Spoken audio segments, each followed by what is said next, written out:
Today's guest uses ancient wisdom to maximize his health. Most of the food out there is complete garbage. It's not food, dude. I'm telling you, if you want to get jacked, do raw milk, bee pollen, raw honey, cacao. Once broke, depressed, and severely overweight, he completely reinvented himself, losing 50 pounds in 5 months without working out. I most definitely got shredded without working out in the gym. You don't need to go to the gym to lose weight. Today, he sparked a movement, inspiring young men to prioritize their fitness and take biohacking to the next level. We're not just flesh and blood, bro. We're beings of light. You can perceive that when you get off the junk food. You can perceive that when you get off the tap water. You perceive that there's much more to this world than meets the eye. In this episode, we'll explore the transformation that saved his life, unveil the hidden dangers of modern medicine, and break down the exact protocol he uses to maximize human potential. Nate Belmar, welcome to the Jack Neel Podcast. Thanks for having me on, bro. Of course. Good to be on. We're in Miami right now. This is my first time meeting Nate. We just did one with his brother Luke in Puerto Rico. But yeah, I'm really excited to talk to you. I've been wanting to chat with you specifically for months because I haven't seen a ton of podcasts from you. I just feel like there's a lot of wisdom you have to share about some of the PsyOps that are going on. So I think a good place to start here, man. You lost 50 pounds without lifting weights. Gym bros are discombobulated right now. Yes. Totally possible. But you also have to take into account that I had a recomp phase, which means I had already put on muscle mass before I got overweight. So that helped a lot with that strategy, which the first strategy was different. I had to build muscle because I had no muscle mass. Right. So that's what I'm saying. I didn't have to train physically going to the gym to build muscle. Because I had some muscle, I had a lot of fat. So what I did was this pure hypothesis of like, you don't need to go to the gym to lose weight. I think you need to go to the gym if you want to like destroy the muscle, build the muscle, and start building an elite physique. Yes.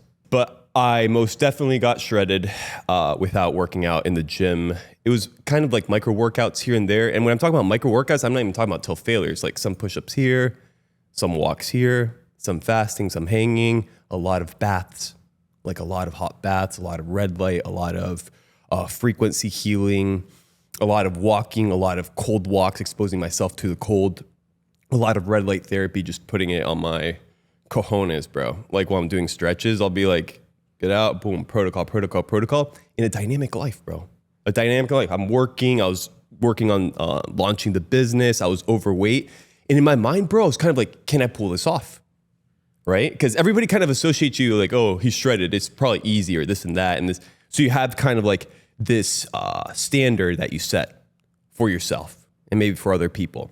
So then you get overweight and you're like, okay, hypothesis, try to execute. Is it a possibility? Yes or no? And I'm not going to lie. I did doubt myself for a few times. Well, like, it was going to work out or not. Because it's kind of like split testing, bro. It's like sandbox theories, like thinking outside the box. Everybody does the same thing. Nobody questions the status quo as like chicken, rice, micro meals throughout the day so you don't eat your muscle, so you don't self-cannibalize, bro. Cookie cutter approach, cookie cutter results, bro. It's really interesting you say that because I think about fitness and all these fitness influencers and they give the same basic advice, like what you're saying, chicken, rice, it's just calories in, calories out. And you have to overtrain essentially. But it's my hypothesis that those people have already been jacked and they already have good genetics for building muscle. So they're maybe not the right people to listen to. You want to listen to people that have been severely overweight and don't have like a perfect physique, but have significant progress because they're actually doing something different to achieve the results. So what would you say was the diet and how important was that as opposed to some of the other things you're talking about in terms of movement? So it's not one specific diet, right? So I see all these people fighting each other. Like, this is the specific diet you should be doing. This is the specific diet you should be doing. I can tell you something. Most of the food out there is complete garbage. It's not food, dude. Right? You have something amazing like cacao, right? And then you grab something that's so good for you, right? And then you make Snickers, and then you make Hershey's, and then you make M&Ms, and then you make all these sugary, and people, that's what their association with chocolate is. So when you tell them like chocolate's healthy, they're like, no, it's not. And then they eat it and they don't like the flavor because it's clearly different than what they're used to. But what I realized was amongst this dogmatic fighting between different sides of like, this is the way to do it. This is the way to do it. I did come across some pretty interesting like thoughts and paradigms. One of them was like metabolic flexibility, right? Being able to tap into fat as your main substrate of energy, just as well as carbohydrates, right? But think about it. Regardless of the diet, carb-centric paradigm is a thing. You're a kid. You're born. What do they give you? Cereals, cookies, oatmeal, candy, ice cream. That goes compounding over years. And then certain pathways, certain genetic expressions can't be manifested because you're always putting sugar. And then that's why people are like, oh yeah, the keto flu. Oh yeah, the keto diet is bad. Oh, this and that. It's because your body is so bad, is so disrupted, is so out of homeostasis that you fast and your brain starts going crazy. You start getting the insulin swings. You start getting hangry, right? And in my opinion, it's like, dude, you want to build an elite physique. I can't tell you, I was addicted to sugar. Luke was addicted to sugar, bro. Overweight, pounds of candy, Chick-fil-A. And realizing that the carbohydrate was the issue made me realize I have to switch into a ketogenic approach, become metabolically flexible, tap into fat as the main substrate of energy. That way, when I do restrict myself from caloric intake, I can live my life and I'm just tapping into fat. So what's the process for going from carbohydrates for your energy to fat for your energy? So hyperpalatable foods, go to whole foods. So let's say you're doing 200 grams a day of carbohydrates, 300 grams, 400, I don't know. People have different diets. Go from that to whole foods and eat carbohydrates. So whole potatoes, instead of doing potato chips, right? That you eat a bag and then you're not full and then you want to eat another bag and another bag, eat 3 potatoes. It'll fill you up. You can cut potatoes, you can put them in an air fry, you can do mashed potatoes, you can do a million things. The idea is to switch to carbohydrates that are whole. And then what I would do is I would aim for 200.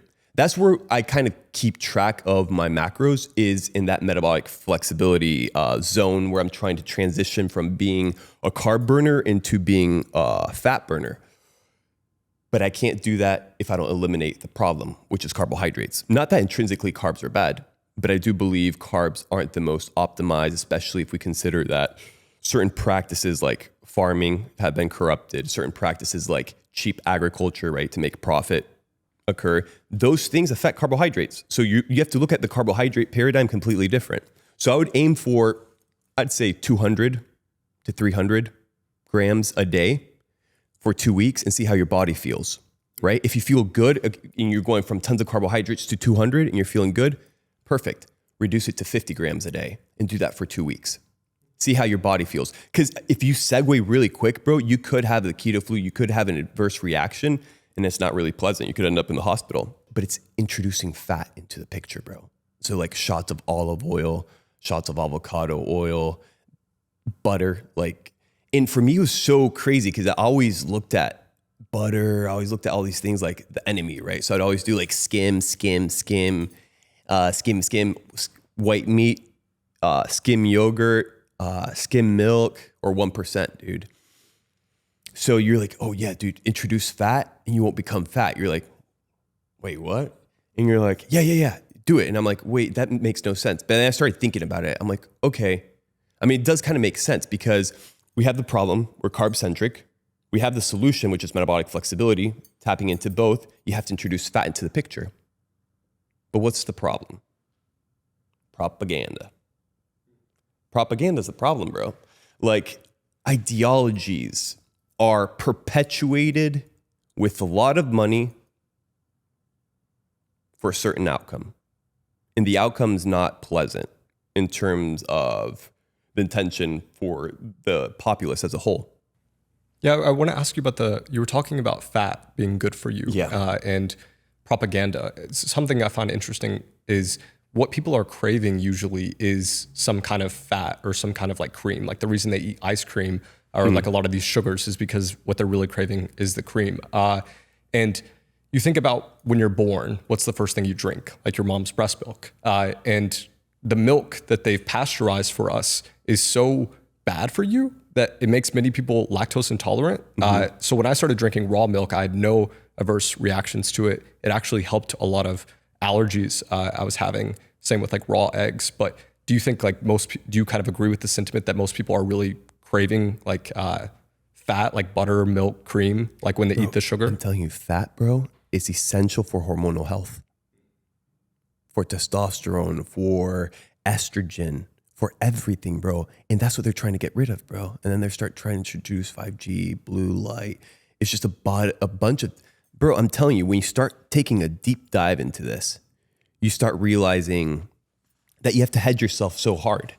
But people do desire that because it's innately intrinsic to our health, for hormonal health. So for example, dude, I love fat cream. I'll do raw butter, raw fat cream, and I'll put it in my Vitality bowl. I'll do raw milk. I'm telling you, if you want to get jacked, do raw milk, bee pollen, raw honey, cacao, little maple syrup, collagen powder, some cinnamon. And then sometimes if I want to get a little bit more healthy, quote unquote, I do have some raw liver that I mix in the smoothie. So this is a good blend for you guys because I don't like liver at all. Like the whole raw liver thing, eating testicles, penises, raw, and like, no, I don't, not my jam. But I do think liver is good for you. So what I like doing is the following. Grab liver, ideally from a local farmer. Like that's the best thing you can do is develop relationships with local farmers, bro. Wherever I go, it's kind of like connect. So yeah, connecting with the local farmers, bro, liver, and I'll put cacao with the liver and I'll blend it and then I'll put it in molds and I'll put it in the freezer. So whenever I'm going to do my smoothie, I'll pull out the mold, which is basically an ice cube of liver and cacao. I'll put it in the smoothie and I'll put some raw milk and I'll start blending it. And then I'll add collagen, then I'll add bee pollen, then I'll add spirulina, and then I should start packing stuff, bro. And that's what I'll do if I'm going to go a little bit healthier. Do you do that every day, or can you kind of walk me through like what did you eat today? Maybe you're fasting right now, but I am fasting right now. Yeah, I had a feeling breakfast is a whole other PsyOp. But what's your diet, just typical day to day? So right now, I am trying my diet, like legit, it always changes. Like there's certain things that I do. For example, fats are good for you. Meats are good for you. Carbohydrates, I cycle them. I switch it up a lot. Sometimes it's more like, or I guess what's your framework for deciding what you need right now? Based on the goals. So for example, if I'm trying to shred, when I was doing the 220 and I was losing fat and I was losing muscle mass, it was a lot of fasting and it was a lot of fat. So what a day would look like would be if I'm trying to tap into shredding would be coffee. Usually I would do it just by itself. Then the next thing I would do is stack it with, I'm going to give them a free plug, but it's a good company. Power Plate, vibration therapy, bowel movement. First thing I do. Does that make sense or no? Vibration therapy? Vibration therapy with coffee for bowel movement. Oh, gotcha. How does that work? You drink coffee. You feel like you got to go to the bathroom. You go to vibration plate. You start reverberating really quick. So when you go to the bathroom, you eliminate everything. Why is that? Because we have so much poop in our system, bro. We have so much poop in our system, bro. I'm telling you, I did a 4-day fast. In 3 days and a half, I was still having bowel movements. Think about it. And I had a 4-pack. And this is just an epiphany based on the diet I had. Because it's a lot of cleansing in the morning instead of eating a lot of food. It's a lot of detoxifying. And sometimes doing coffee enemas as well is a great thing. I don't do it a lot. I should do it more often because it's good, bro. But it's like an enema, like where you get it through your, okay. Yeah. Gotcha. Yeah. But you got to stack it, dude. It's stacking with like red light, stacking with a lot of things. I've probably done like 5 or 7 of them. It's just too time consuming. But if I was trying to drop weight, I would be doing coffee enemas like once a week. But it's that cleansing effect. So coffee, vibration plate, bowel movement, go for a walk. Come back. If I'm going to be So the idea was the following. You're 220. I ate a lot of carbohydrates to get there. I became more sedentary to get there. So my body was kind of already still accustomed to carbohydrates. So I was eating carbs more in the morning. I would do oat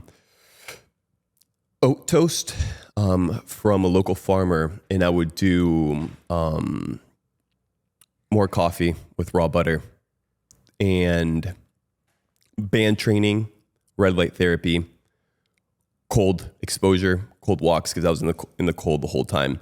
What was fascinating of the whole process of shredding and switching up the diet, because it's like, and the reason I'm saying this is, people think you can't break away from a certain paradigm. 220, bro. 220, eating tons of carbohydrates, sedentary. I'm like, okay, go to 400, 500, 600 grams a day for 2 weeks. After that, cold turkey, bro. And I got the keto flu. That was for the 220. A lot of it is cleansing, bro. A lot of it's taking the gourds as well. A lot of it's multi-day fasts. A lot of it is also playing it by ear intuitively. Because if I was trying to lose weight in the 220 without training, I can tell you, bro, you can't stuff your face with food like multiple times in a day, multiple times a week. So if I was eating tons of carbohydrates, I reached a certain weight. What I did was, instead of eating fractionally, like micro meals throughout the day, I would eat 2 big carb meals for the first 2 weeks. After that, cut cold turkey, keto flu. After that, a lot of white meat, bro. Did ground turkey from a local farmer, combined that with eggs. I did a lot of white wings from chickens, all local farmers, bro, because what people don't realize is it's kind of expensive, dude. Like local farming, and when you're tapping into this, having a 220 frame, even if I was trying to bulk, the problem is, bro, is not breaking from a paradigm. So if you're doing micro meals, right, carbohydrates, and let's say that you're doing 500 grams in a day, 600 grams in a day, but they're micro meals, that plays a different effect on the body than if you were to do an OMAD approach for carbohydrates or 2-meal approach. So when I went from being this size, I got to that size by not doing my protocols, by not doing the walking, by not doing the fasting, by not tapping into proteins and fats, a lot of carbohydrates. And the truth is, I still ate healthy carbs, bro. I ate healthy carbs and I got out of shape. And what was fascinating was being at 220 and just like looking at myself and realizing that the shredding journey was going to be difficult, because it wasn't easy, bro. The 5 months, I'm not saying like people think it's like, okay, he didn't train for 5 months and got shredded. He didn't work out. That was only the first 3-4 months. The last month I did train intense, but I was already metabolically flexible. Let me ask you this. Yeah. So what age did this happen when you were 220? No, bro, this was the recent experiment I just did. This is what I'm talking about. So this was this year? The year before. The year before. Okay. So how old are you? All right. I'm actually gonna let you guess. Luke did tell me. Oh, okay, so you already know. Okay, Yeah, I'm gonna turn 32 soon. So yeah. You're gonna turn 32 soon. Yeah. Yeah. How do you look so young? By reprogramming myself, bro. Like legit, I look younger now. I look healthier now with more vitality now than I did when I was in my mid-20s or early 20s. It's just, you have to shift everything, bro. Food, inputs, relationships. And when I'm talking about inputs, it's inputs of food, it's inputs of stimulus. It's what, when you have a thought, are you entertaining that thought or not? Because the first time I got shredded was a complete different beast than the second time I got shredded. But both times you had to have that mentality of like, everything around me is bad for me. I have to make such a drastic change for it to be normal. I don't think I look, well, I think I look pretty normal for people my age if people lived a healthy lifestyle. That's the thing. It's like, If people live, the blueprint's there, bro. I see people that are like 70, 80 in Asia, like jumping splits, looking super young. And I'm like, that's what I want, bro. That's what I want. That's longevity. Interesting. But to look young, bro, you have to, it's switching up your diet. It's learning how to take care of yourself properly, like shower filter, hydration, collagen, fasting. Like bro, I'm telling you, I look a lot younger because I mitigate blue light. I try to mitigate stress. I try to get my sleep. I try to get my walks, my exposure to the sun. If I didn't have all that, I would look completely different, bro, in just a couple weeks, just like that. What's your framework for deciding what things are good for you and what things are bad for you? That's a good question.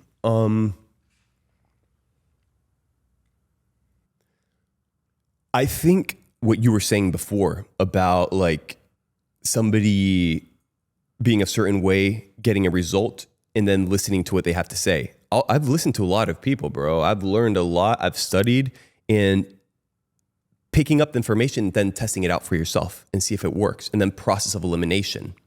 So what I do is if I grab something, I'll take time off and then I'll get rid of it and then I'll reintroduce it and see how I feel.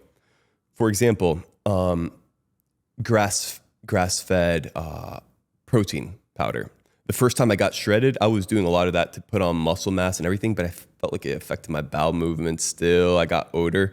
So now I got rid of it, I reintroduced it, and I realized I really don't need it that much.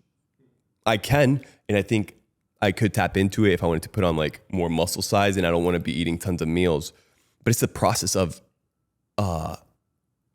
elimination, bro. And it's being in tune with your body. Like I'm telling you, I'm more in tune with myself now than I was in my 20s, bro. Like I didn't know, I'm telling you, bro, I was tap water maxing. Like my brother's like, bro, I think this is bad for us. And we're there like sipping on it. I'm like, what are you talking about?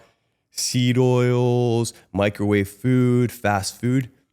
And it's kind of like, you look at yourself, because I got to States, bro, and I was looking normal. Like I wasn't the healthiest individual, but 5 years later, 6 years later, I couldn't recognize myself, bro. Like, and a lot of people get caught up in this because everybody is in the same situation, bro. It's a matrix in a sense. And I'm not talking about a matrix in the dumb movie sense. I'm talking about it's a system. Like it's intrinsically designed, right? We're all dealing with it. If you make a drastic change right now over long periods of time, a couple months, you're going to look a lot younger. I can't tell you the amount of times, because I saw it, bro. I saw it with my own eyes. This lady, she was like 70. I'm like, I started fasting. I started doing chlorophyll, sea moss, walking, African lady. I'm like, wow, she looks beautiful. She looks great. She showed a photo of what she looked like before. I'm like, this was 10 years ago, 20 years ago? And now she looks like this? Okay, there's something here.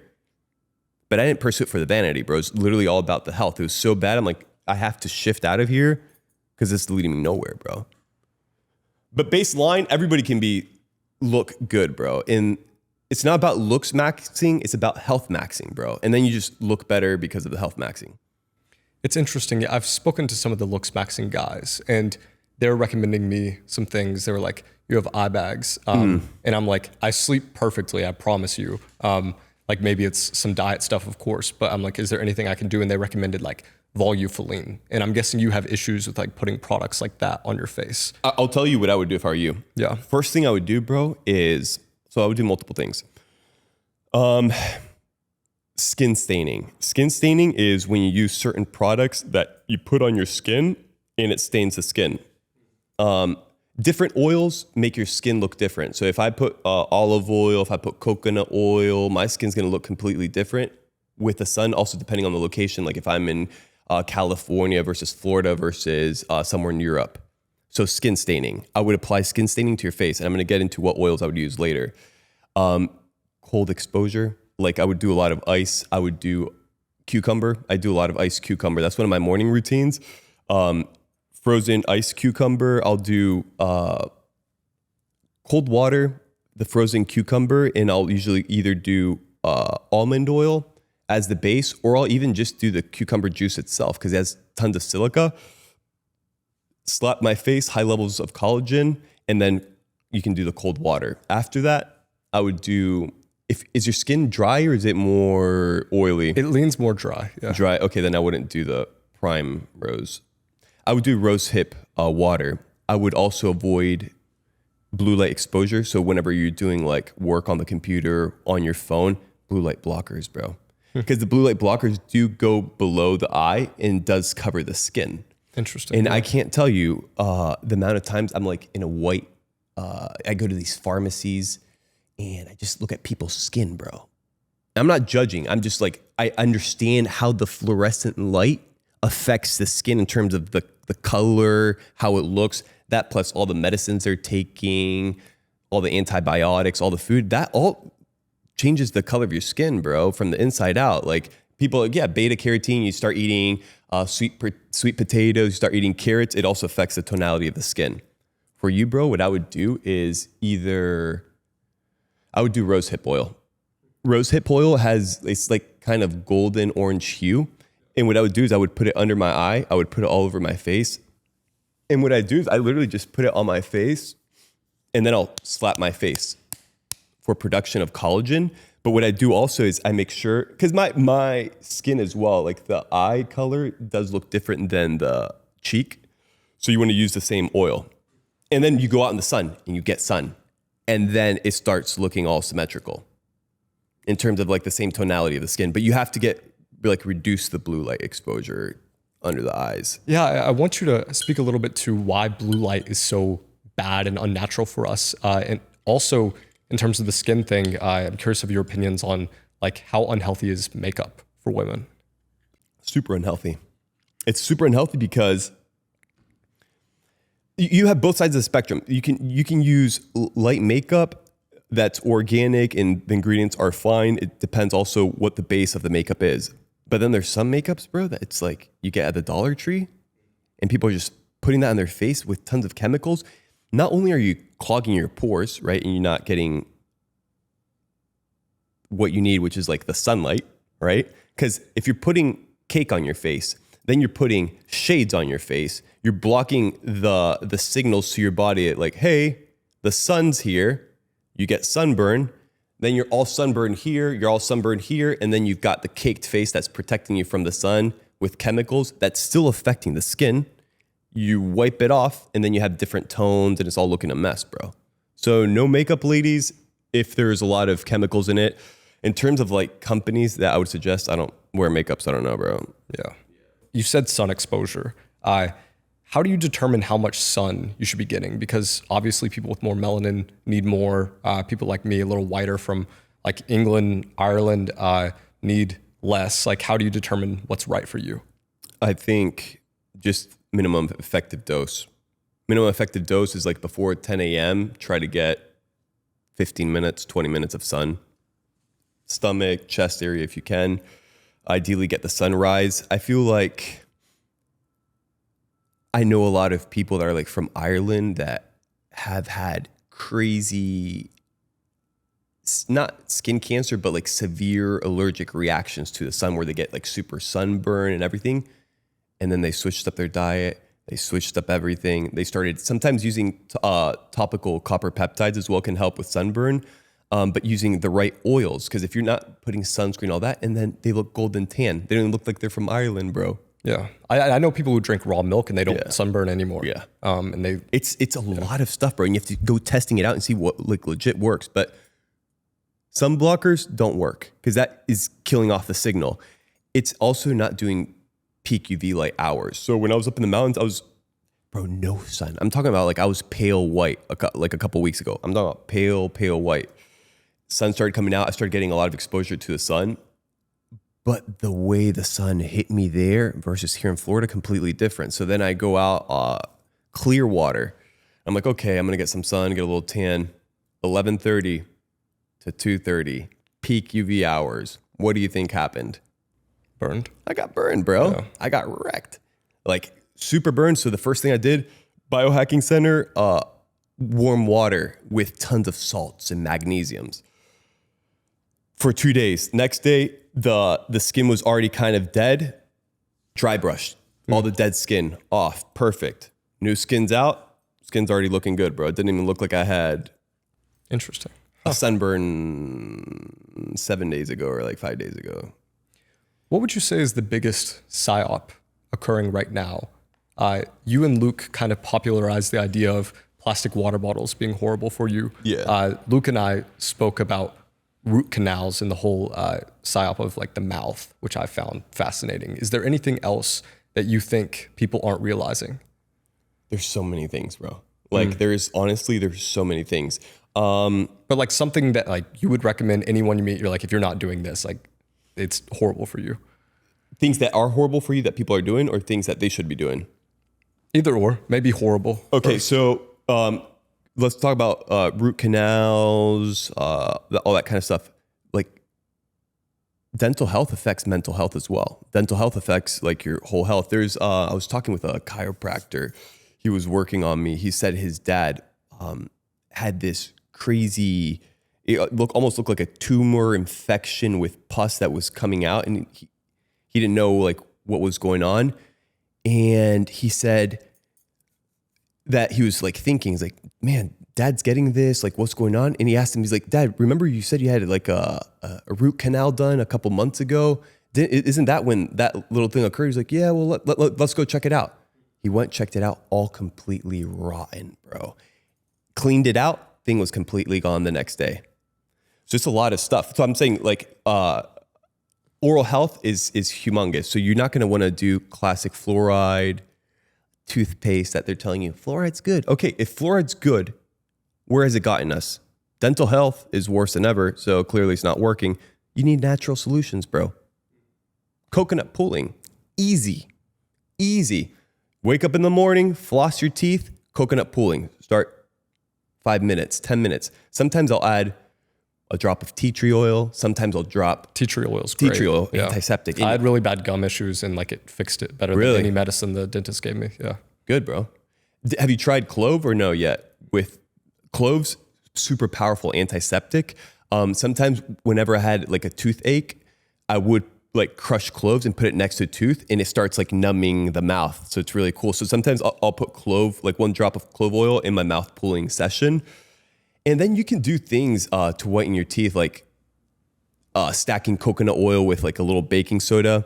The problem is too much exfoliation can also affect the teeth. So you don't want to overdo it. But I also brush my teeth sometimes with charcoal, and that also makes them pop out like white. How do you find the balance between like what's for looks maxing and what's for health? Because I spoke with another guy and he's kind of carnivore diet, raw milk, raw steak, everything. Well, sometimes he gets a steak blue, and then I spoke to Brian Johnson about this as well. And he's like, yeah, I do some stuff for aesthetics. But the first guy, he said that I try to maintain a level where I could get a 6-pack in a week or two if I like fasted and only ate eggs and drink milk. But it's more optimal to have a little bit of body fat. Like, how do you determine those things? I mean, the truth is, I feel like you want to fluctuate your body. But the whole like having, if you have body fat on you, it's energy. Where did the energy come from? Was it healthy fats or unhealthy fats? Because that plays a big role as well, right? So if you have somebody who is 10% fat, 15% fat, and they're fine with that, but they're eating healthy food, and I don't have any issue with that. Like, that's fine, dude. Like, you can do that. But I don't think having excess body fat for long periods of time is healthy. I see it as rust in the armor, bro. Regardless of whether or not it was healthy fats or unhealthy fats? For long periods of time? Yeah. Yeah. I think you should fluctuate. So maybe like ebbs and flows, bro. But it's also the cyclicality of the season. So and it's kind of interesting because sometimes I feel like I want to shred more in the winter than in the summer. In the summer, I kind of want to bulk, but it's sunny outside, so you kind of automatically shred. But it's that inclination of switching it up on the body. But I like, bro, being dialed, like just shredded tone and not like killing myself with cardio, not having to work out like crazy. Bro, I'm telling you, having a good physique, a lean physique, an agile physique, all it does is a vehicle to what? To express yourself to the max, bro. The way you speak, the way you communicate, the way you move, the way you think, it's all synergistically combined, dude. Yeah. The way you present to yourself to somebody, it's all connected. It's all connected, but when it all connected, let's go back to what you're saying about looks maxing and the whole, I want to dive down that. I do want to close the loop on the biggest PsyOps because we talked about dental. I think Luke gave a pretty clear explanation of root canals and why that's horrible for you. But I think something you know a good amount about, and it's down a similar vein, is the eyes. Like, what are all the unhealthy things we're doing to our eyes? That's a great question. I like that question. And how do you optimize eye health? That's a good question. The eyes are the window to the soul, bro. The eyes are the window to the soul. Everything you consume with the eyes, like, it affects your conscious and subconscious mind. I think people kind of like take it for granted because they don't realize how much it affects them. Like, if you realize how much your eyes affect your thoughts, your consciousness, you realize you're going to have to take care of them, bro. It's the eye gate, bro. Start doom scrolling. Start seeing some chicks with their legs spread open on Instagram. All right? Listen, where's your brain going to go? Where's your thought going to lead you? Then if you saw something completely different, right? So your eyes are kind of like leading your thoughts in a way. It's almost like input.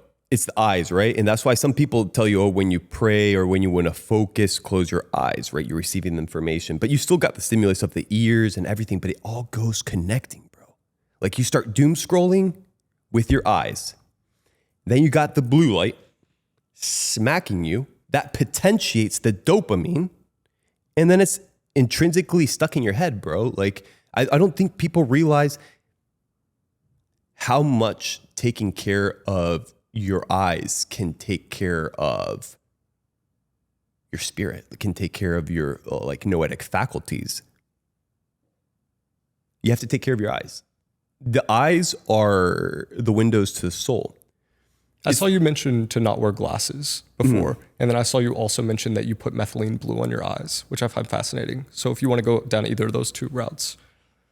All right, so there's a lot of controversy on methylene blue, whether it's good for you, whether it's bad for you. I look up to a lot of people and they have their stances on it. Process of elimination, of course, high quality matters. I came across these eye drops, bro, Dr. John Laurent's. I call him Dr. Blue. It's called Blue Irie. You can check out the ingredients. It's actually kind of fascinating. That's how I came across him. But he created that formulation because he had a lady that came to his clinic that had COVID in her eye, bro. So he realized that methylene blue could really help out with that. So he came out with a formulation to help out with the eye. And it helped her. And it got rid of it. So then he started thinking, like, okay, well, what other benefits can I do with methylene blue? In terms of stacking it, sunrise, sunset. And then he started using, he also has nano gold in there, which carries and potentiates the photons of light into the body. For me, bro, personally, it's just process of elimination. I tested it. I'm like, okay, I'm going to test it out, see if it works, see if I notice any difference. Definitely noticed a lot of cleansing of the eye because I feel like everything around us, like the atmosphere, bro, whether it's the fumes, whether it's the tires that are rubbing on the floor, whether it's the effects of the EMF in the light, it all affects the eyes, bro. Sometimes I'll go to a city, my eyes are more dry than in another city. Sometimes I'll go into another city, I'm congested and I can't breathe. This completely cleansed my eye, bro. So I've been doing that stacking with sunlight in terms of sunrise, sunset gazing, and red light. And it's just something that I've incorporated into my routine, bro. But what does it do exactly? Like what effects do you feel when you put them in? So this specific one is a third eye formulation. I don't create it. Dr. John would probably have to give you he would be a good guy to have on your podcast, bro. He's an interesting character. This one's for the third eye. Honestly, bro, I just know it's more of a cleansing effect and it makes my eyes lighter. My hue I've been combining Shishandra berry for like lighter eyes, a lot of fasting, and then like cucumber juice. And then I've noticed also clearing of the eyes with the methylene blue. Like my eyes became lighter, so I want lighter eyes. Do you feel like you can see better? Yeah. Anything like that? Yeah. And I've talked to a couple people in the dojo that have been trying it as well, and they've noticed improvements as well. But it is kind of like a touchy subject. So I cycle it in methylene blue in terms of tincture as well. And I've noticed a big difference. I've been stacking it with like red light therapy. I'll do like methylene blue, chlorophyll, lime. Some people are like, Because there's a whole controversy. Like, I was talking with somebody in the drop shipping community. Like, supposedly somebody was ripping off somebody else's product and it wasn't actually methylene blue. Got the real company DMCA'd and they're selling blue dye. And I'm like, so you have to be careful. Sourcing is imperative. Like, the right creatine is completely different than the wrong creatine. But creatine is creatine, and creatine can help you. Same thing with methylene blue. Same thing with chlorophyll. Same thing with chicken. Same thing with meat. Same thing with rice. Quality matters, especially over time. Do you only do it through your eyes, or have you taken it through other ways? Orally. You do it orally, and what are the effects of methylene blue orally? Orally, I've noticed personally a lot of clarity. It also has like a dopaminergic effect. Honestly, I feel good on it, bro. I feel like my cognition is a lot better in terms of being able also to lock in with work. I've noticed a lot of clarity. Now, I don't do it all the time. I would say my protocol is kind of like one day on, a couple days off, one day on, a couple days on. And then a couple weeks, I'll do multiple days in a row. My urine starts becoming blue. It goes from white to yellowish to greenish to bluish. Once it hit the blue Smurf pee, I'm like, okay, I'm going to lean off, take a break. That's kind of how I've been cycling it. Nothing too scientific or meticulous in terms of cycling for the methylene blue. That's interesting. Yeah. Huh. Have you done chlorophyll? No, I haven't done chlorophyll. Do you put it in your eyes? No. Dude, if you did chlorophyll in your eyes would probably be like mega green. If you did guys, don't do methylene blue in your eyes. Like, I just want to throw it out there because I talk about like methylene blue eye drops and I have people like, should I put methylene blue in my eyes? I'm like, are you using your brain? Like, if you put methylene blue in your eyes are blue, dude. You can't see. So where do you put them? Well, these are formulated eye drops. Gotcha. So it has like so methylene blue in it. I'm talking about like straight up methylene blue. Like, okay, got it. Okay, that makes sense. Do that and then do the Tide Pods challenge, and then you're good to go, bro. Like, you might as well finish it off. So what's the thing with chlorophyll? How do you inject chlorophyll? Chlorophyll orally. So chlorophyll, I think chlorophyll is one of the most underrated supplements out there. I think chlorophyll is also essential for life, bro. It all starts from chlorophyll. The food we get, it's all the process of photosynthesis, bro. And I feel like we extrapolate from the things that we consume, the properties. So chlorophyll for me, I've been doing a lot of chlorophyll with lemon, with water, and it's helped me a lot. Not only cleansing my body, not only getting rid of like it being a natural deodorant. Like, bro, I could do chlorophyll, go to the White House, take the biggest dump with the door wide open and not have to worry about anybody smelling it. And I'm telling you, I used to have bowel movements, bro, when I was doing the whole gym bro whey protein. A fart, you could smell it 2 rooms away. Yeah, my other friend who is like carnivore raw meat, he said that like he doesn't have to wipe in the bathroom, which I was like, really? That's really... I like bidets. Bidets is my jam. It's better than bleached white plastic paper that people just keep rubbing against their butt, bro. That goes compounding. You go absorbing all that. Because the rectum also is, in terms of bioavailability, it absorbs a lot. That's why people do enemas. That's why people do, what do they call them? The suppositories. Because, so if you're bleach paper all day, wiping your butt, dude, that's not healthy. Have you done a melatonin suppository? I have. Yeah. And I've done methylene blue suppository. Interesting. I've only done it a few times because cleaning it was a complete mess, bro. Because it's just blue everywhere. I'm like, I can't be doing this. But it was definitely an interesting experience. Would I be down to randomly take a dump in some park? Yes. Blue. Just leave it there. Be like, what is that? Yes. So how many milligrams of melatonin was it? Well, I didn't inject. I did suppository. Or yeah, suppository. I don't know. I would have to look at the dose. But it was like a macro dose. Like it was like 1,000 or like something huge. Yeah, right? it was one of the big ones. And I put it suppository before I went to sleep. I think it's Sandman. I think that's the name. It's John's. He has it. That's where I got mine. So why do you inject, or why do you, it's an enema? Or why do you do it? Yeah, like why do you enemas? put that Okay, much melatonin in your ass? The rectum, ladies and gentlemen, the rectum absorbs a lot. Everything, like, that's what people don't understand. It's like your feet. That's why I'm barefoot, bro. It's like I'm absorbing everything. Rectum absorbs everything in terms of bioavailability. Now, why don't I do a lot of suppositories? Why don't I do a lot of enemas? Suppository, because frankly, dude, when I have something up my butt, it kind of triggers my body telling me that I have a bowel movement and I have to get rid of it. So I feel like I'm kind of wasting money. I can't like put a suppository and just wait and like I'll get the benefits and the effects and all that. I literally, I'm like, I have to go to the bathroom. I guess specifically with melatonin though, what's the benefits of doing? For me, better sleep. Okay, got it. But for methylene blue, just to get methylene blue in my system, bro, I did even the Smurf juice with John with the red light like shot into my system because I wanted methylene blue injected into my veins. So I did that as well. And I did pee blue and I didn't sleep for like 2 days. I was wired. I was like super energized. Yeah. So I'm just down to try protocols. Like it's kind of like test it out. Coffee enemas are fantastic in terms of cleansing the rectum, bro. Because what the problem is, if you have a lot of fecal matter over long periods of time, you don't know how to properly use the bathroom, which most people don't know. Most people sit down traditional like bathroom, don't even lift up their legs or don't squat. And then it's kind of like it goes compounding. They don't move, sedentary lifestyle, bleached paper. You put that, you cleanse everything. Start tapping into fasting with the enemas.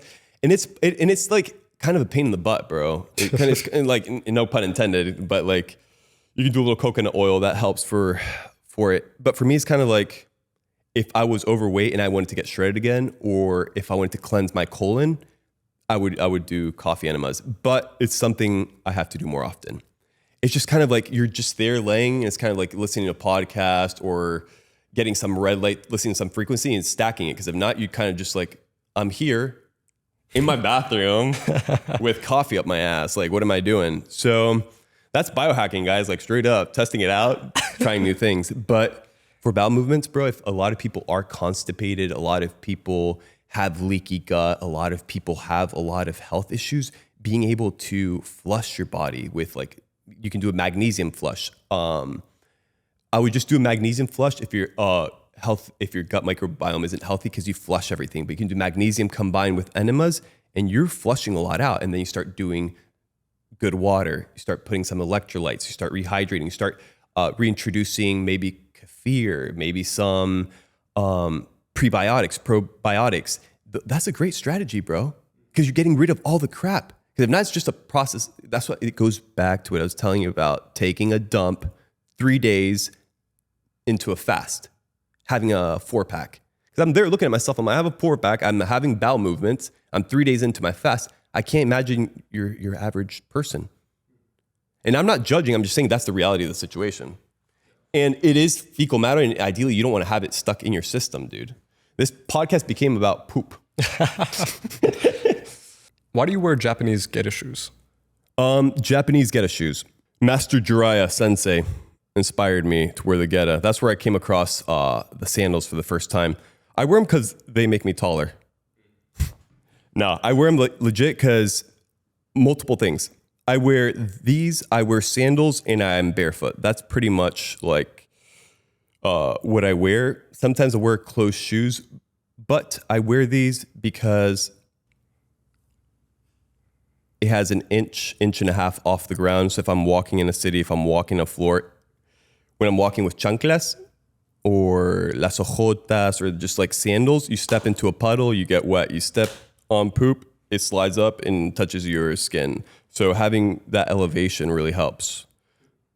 Yeah, that's one reason. And then another reason, if you don't have rubber in the bottom, you could technically be grounding while you're walking outside, which is kind of cool. Which was going back to what I was saying before, like natural habitat, being outside barefoot. You can get wrecked, especially if there's like a lot of thorns, glass, rocks. So having things like this and being able to simultaneously ground if there's no rubber, it's a pretty good idea. And then why do you wear the single tooth ones? The single tooth, just for balance, because it's cool. It's fun to walk. Why is balance important? I think balance is important because if you don't have proper balance, you fall.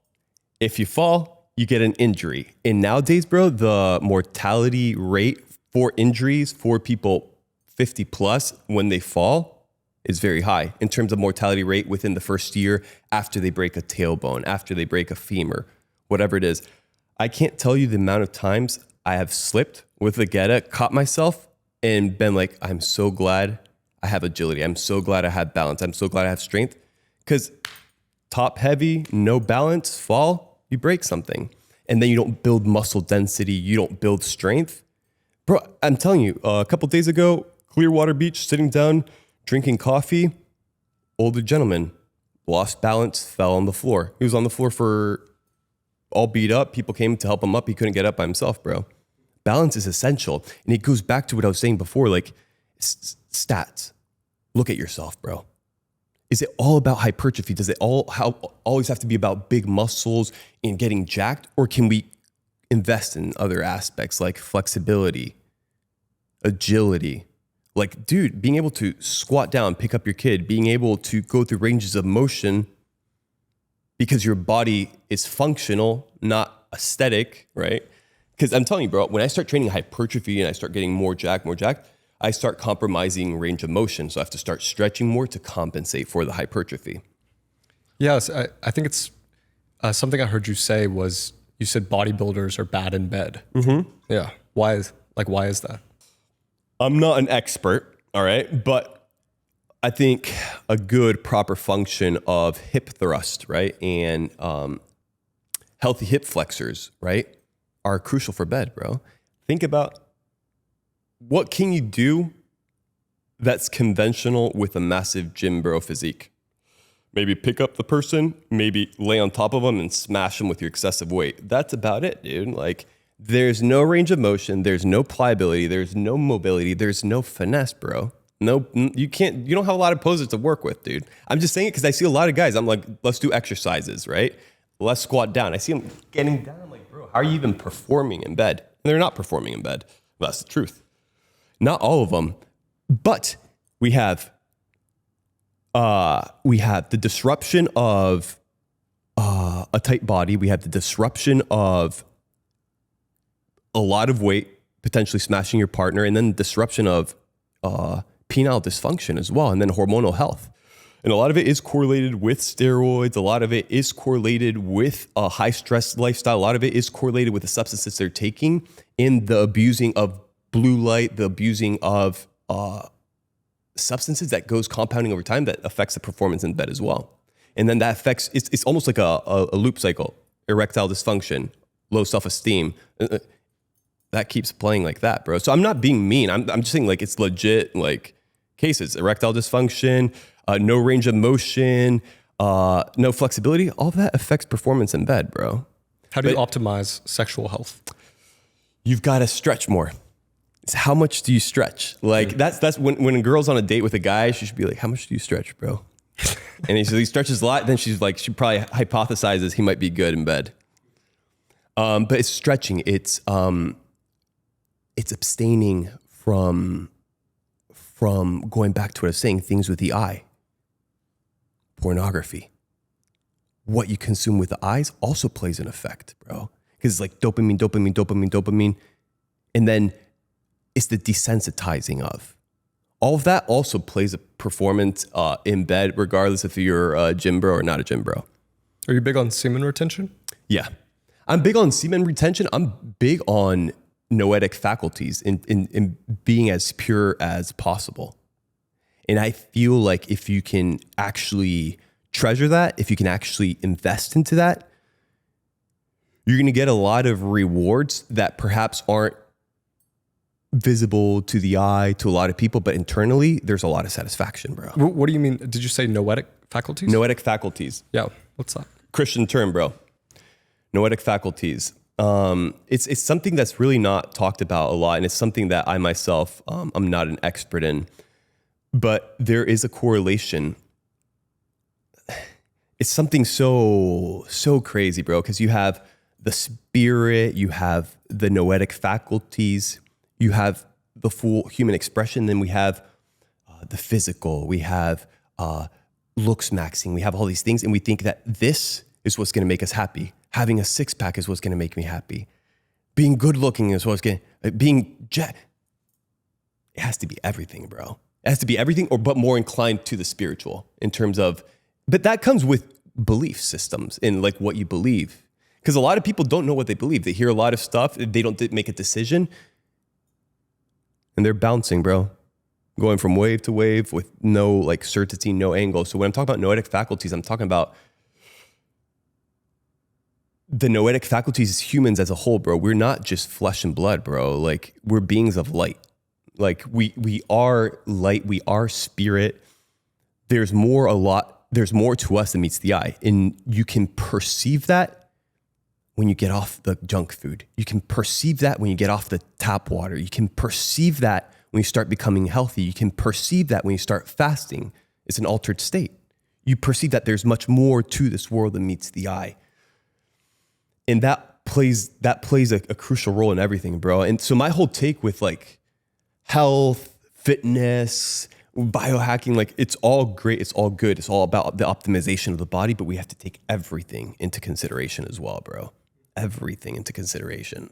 So on the spiritual, you said you'd had experiences with entities. Yeah. Like how sensitive are you to that kind of experience? Like, does that happen a lot to you? I think it really depends on people, bro. I've had a lot of wise teachers in the past. He came from a family of witches, bro.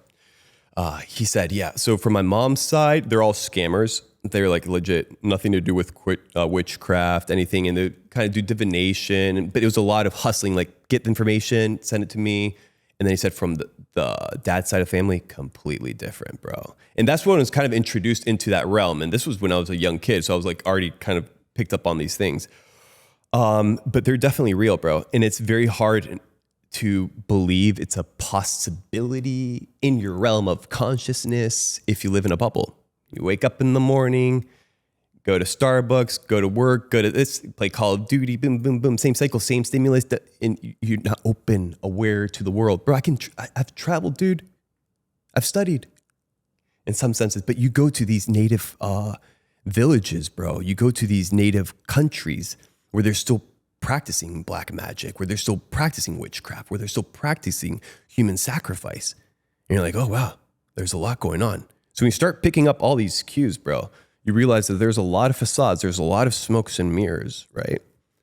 But then you realize that the spiritual is a thing. And I think the realization of that, it's kind of mind-shocking in the beginning, or you perhaps think it's not possible. But once you've encountered it, you have to make a decision. Are you going to step into this with empowerment and purpose and some sort of intention? Or are you just going to be overwhelmed and just whine on the side and complain, like, or go back in the beautiful box that you found yourself in? A lot of people found themselves in a beautiful box pre what happened with the whole shutdowns, bro. And I feel like that did wake up a lot of people to there's a lot more to the world than meets the eye in terms of behind the scenes. How long have you been on this health journey? When did this start? I mean, honestly, on and off. Like when I was a kid, I wouldn't say I was healthy. I was active. Like I would do skateboarding. I would play some volleyball, some soccer, a lot of soccer. But health is kind of like I would go to the gym here and there, but not times where I'd have like a dad bod, skinny fat, super skinny, super overweight. But seriously, when I got mad pissed, bro. Like seriously, like I'm not going to fool. It was probably, it was after realization, what's going on in some senses, catalyst, bad decisions, became overweight, suicidal, depressed, take action. How's that going to split? Bro, it has to get so bad that you have to break out of it, bro. If not, you're just kind of like coasting and then life ends. For me, bro, it got so bad, so out of hand that I realized like I need help, dude. And where we're at now, like this whole thing, like if you were to ask me if this was the intention, not in a million years, bro. Not in a million years. A lot of it had to do with like, I just need to get out of this prison that I found myself in, bro. And it's like psychological, spiritual, physical. But think about it, bro. Like you're fat, overweight, and then you break out of that. Like there has to be some sort of shock, some sort of like, okay, enough is enough, bro. Like enough is enough.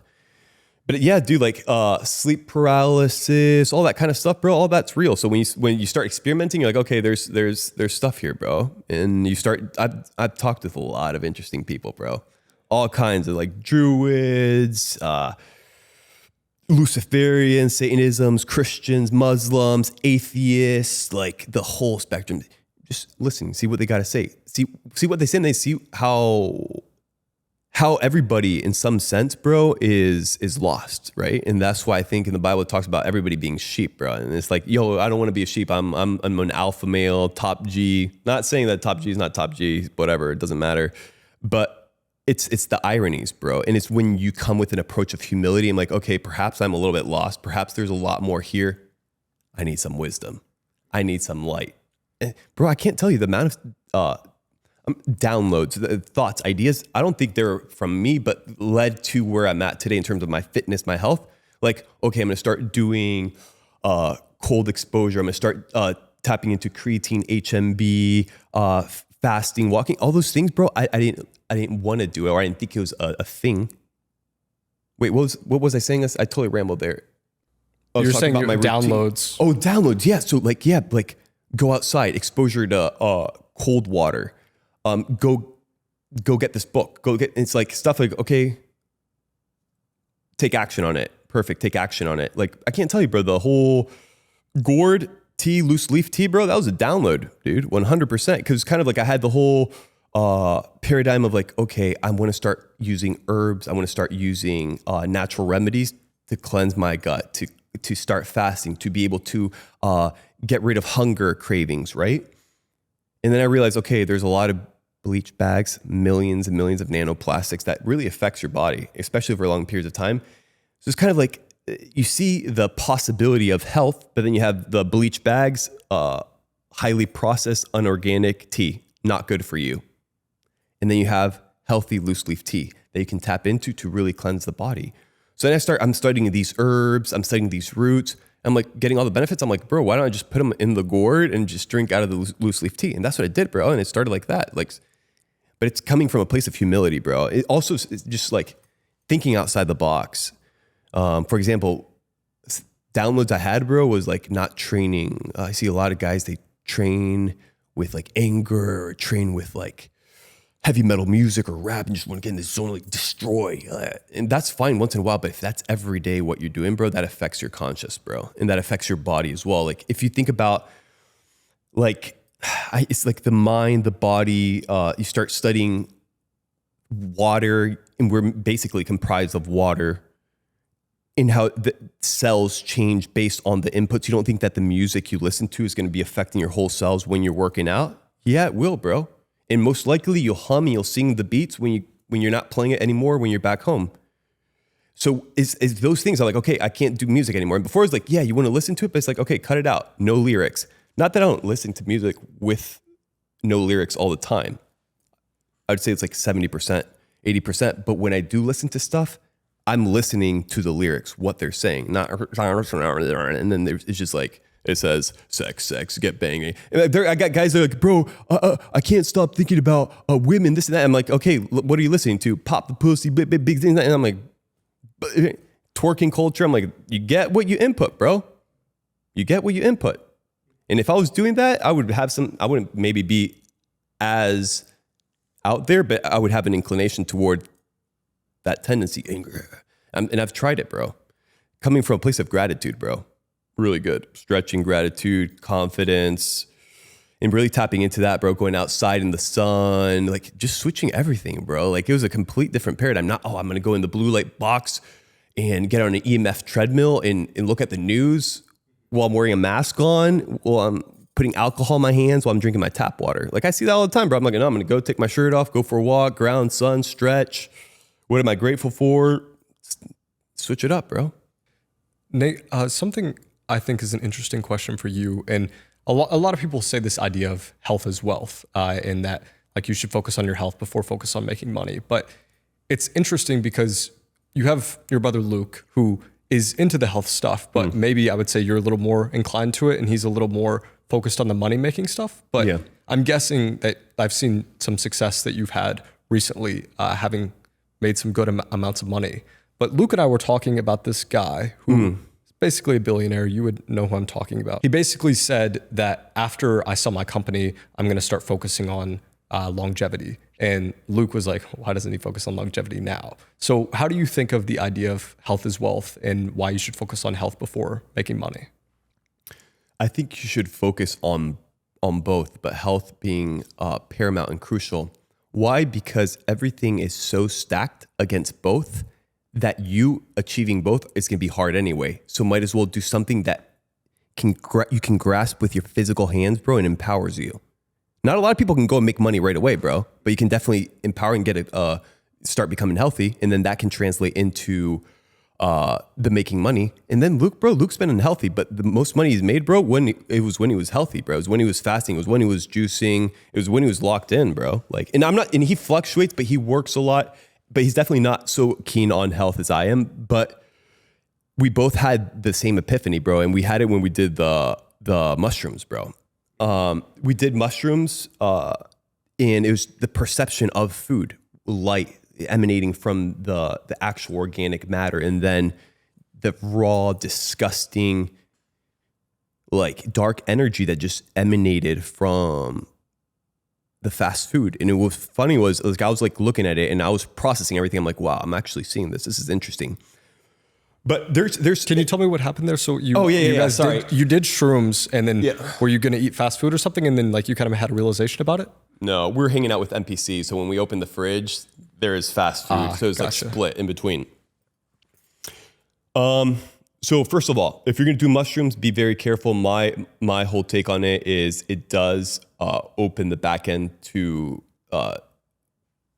different realms in terms of like demonic entities and positive entities. It's almost like an Ethernet. It's almost like it's like you got 4 to 8 frequency. Your body works differently than if it wasn't that frequency.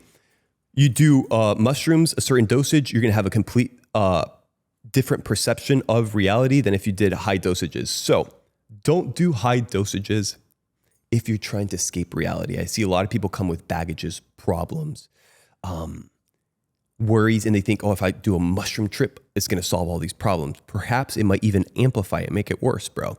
So that's what I'm saying. I just threw out that we had this scenario with the mushrooms. I just want to throw it out because I get a lot of people ask me, and dude, like I've done more than most people. So I have my fair share to say when it comes to that kind of stuff, but it does open the stream of consciousness, bro. There's a stream of consciousness. And it's very interesting how psilocybin does interact with the body when the body is not healthy, in terms of like you're eating tons of processed food, instant throw up, like you want to get rid of everything. But do you think that's a healing thing, or do you think that's a stacking thing? Well, it's also psilocybin strong, bro. So even if you're healthy, sometimes you might end up throwing up anyways. But going back to the story was, we did mushrooms and something. So when you do mushrooms, there's multiple things that can occur. You can be, for example, if I did a super high dosage, I could be here with you. My body could be here, but my mind, my consciousness, what I'm perceiving in terms of engaging with reality is not here with you right now because of the dosage I took. Now, if I did a microdose, complete different thing. Like, so that's what I'm saying. It's so nuanced that you have to be careful who you listen to. Like I see all these bots, bro. Like, bro, I'm gonna do you a mushroom trip. I'm gonna change your life. I'm gonna take you this and that, bro. And then I'm talking with the shamans that know the entities, that with DMT, that hear possession, bro. It's so nuanced. It's so nuanced. You have to be so careful because it's kind of like the combination of mushrooms, also lineage, heritage of family, generational curses, potential things in the past that you kind of forgot. Those are all things you want to take into consideration before just, doing psychedelics, bro. Now, when we did do psychedelics, and this has happened to a lot of people, bro, your perception does shift. So open the food, open the fridge, and we had fruit because that's when we're starting to become healthier. And started to get into the fasting, the juicing. Open the fridge, bro. It's just like, boom, got hit with information, bro.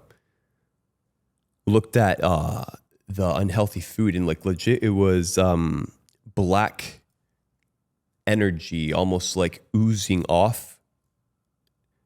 It almost looked like, did you ever see the Lord of the Rings? The wraiths, so around them, there's that black cloud. that's what was emanating from the food. And what was fascinating was I definitely kept quiet. I'm not going to tell Luke, I'm like, oh, bro, I'm literally looking at this food and there's like black ooze emanating from it.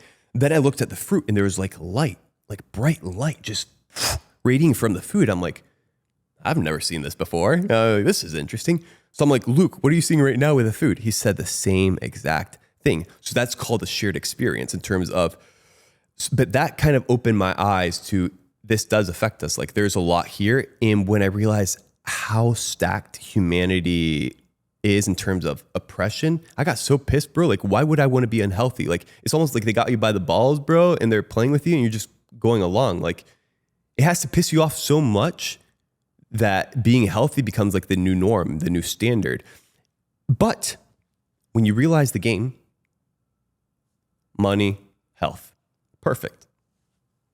We have to take a lot of things also into consideration here, bro.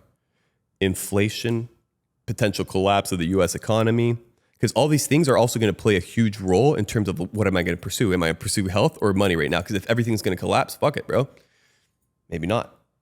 I'm being serious right now. Like there could be a whole reset where you completely shift the currencies, right? So I'm saying it's ironic because if you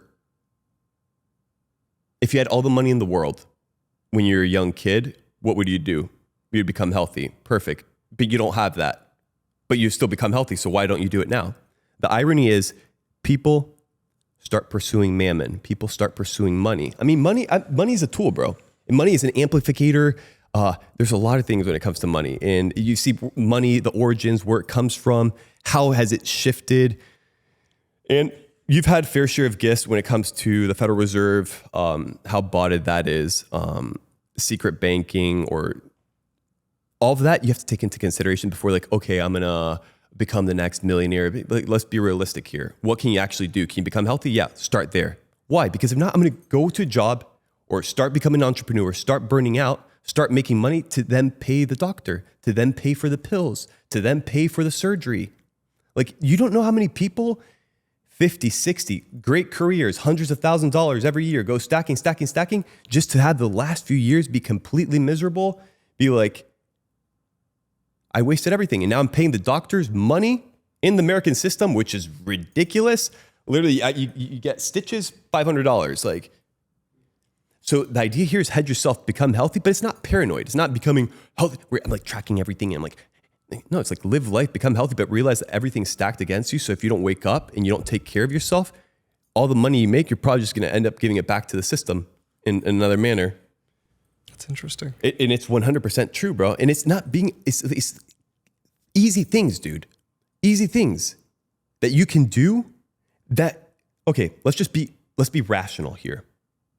I can't tell you the amount of times I talk to young kids and I'm like, bro, you and Luke inspired me, this and that. I'm going to become a millionaire. I'm going to do this and that. And I'm like, bro, are you drinking tap water? Bro, are you doing this and that? And they're like, yeah. I'm like, bro, can I tell you something sincerely? I don't want to be mean, but like, you would be a lot smarter. You'd be more effective. You'd be more efficient. You'd be more locked in.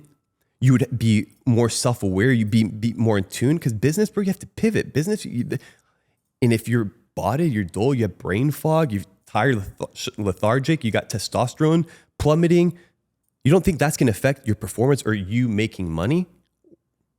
And then what is making money? You have to add value. How are you going to add value if you're like shriveling apart? Like, and I get what some people say, like, I need to focus on money, I need to lock in, and that's periods of time, bro. But for example, imagine you did the strategy of what I was saying for the 5 months or 4 months. You build certain muscle mass, you're a gym bro, you got 15% body fat, but you got muscle, bro, you can start switching up your lifestyle, start focusing on the business, this and that, and start shredding, right? So it's kind of like picking and choosing, bro. You can't have everything at the same time. It's like, I'm going to focus more on the business. I can't train as much, but when I do train, I'm going to destroy the muscle, and then it's going to be a lot of movement, but it's still discipline, bro. But I can tell you personally, bro, I wouldn't be where I am today if it wasn't for health, because I would pick up a book, bro. I would go to the seminars, and I wouldn't remember information, bro. I would have brain fog. And then that's baseline, like botted hard. Then you start adding spiritual warfare. Then you start adding pharmakia. Then you start adding all these things that actually start compounding. All of that combined puts a lot more pressure on the person. All of that combined increases stress. We all know what stress does to the body, right? That's what we're all trying to hedge ourselves against. So why not focus on the basics? The body, bro. Take care of it. Take care of your spirit. Take care of what you're looking at. Take care of what you're listening to. Take care of like what.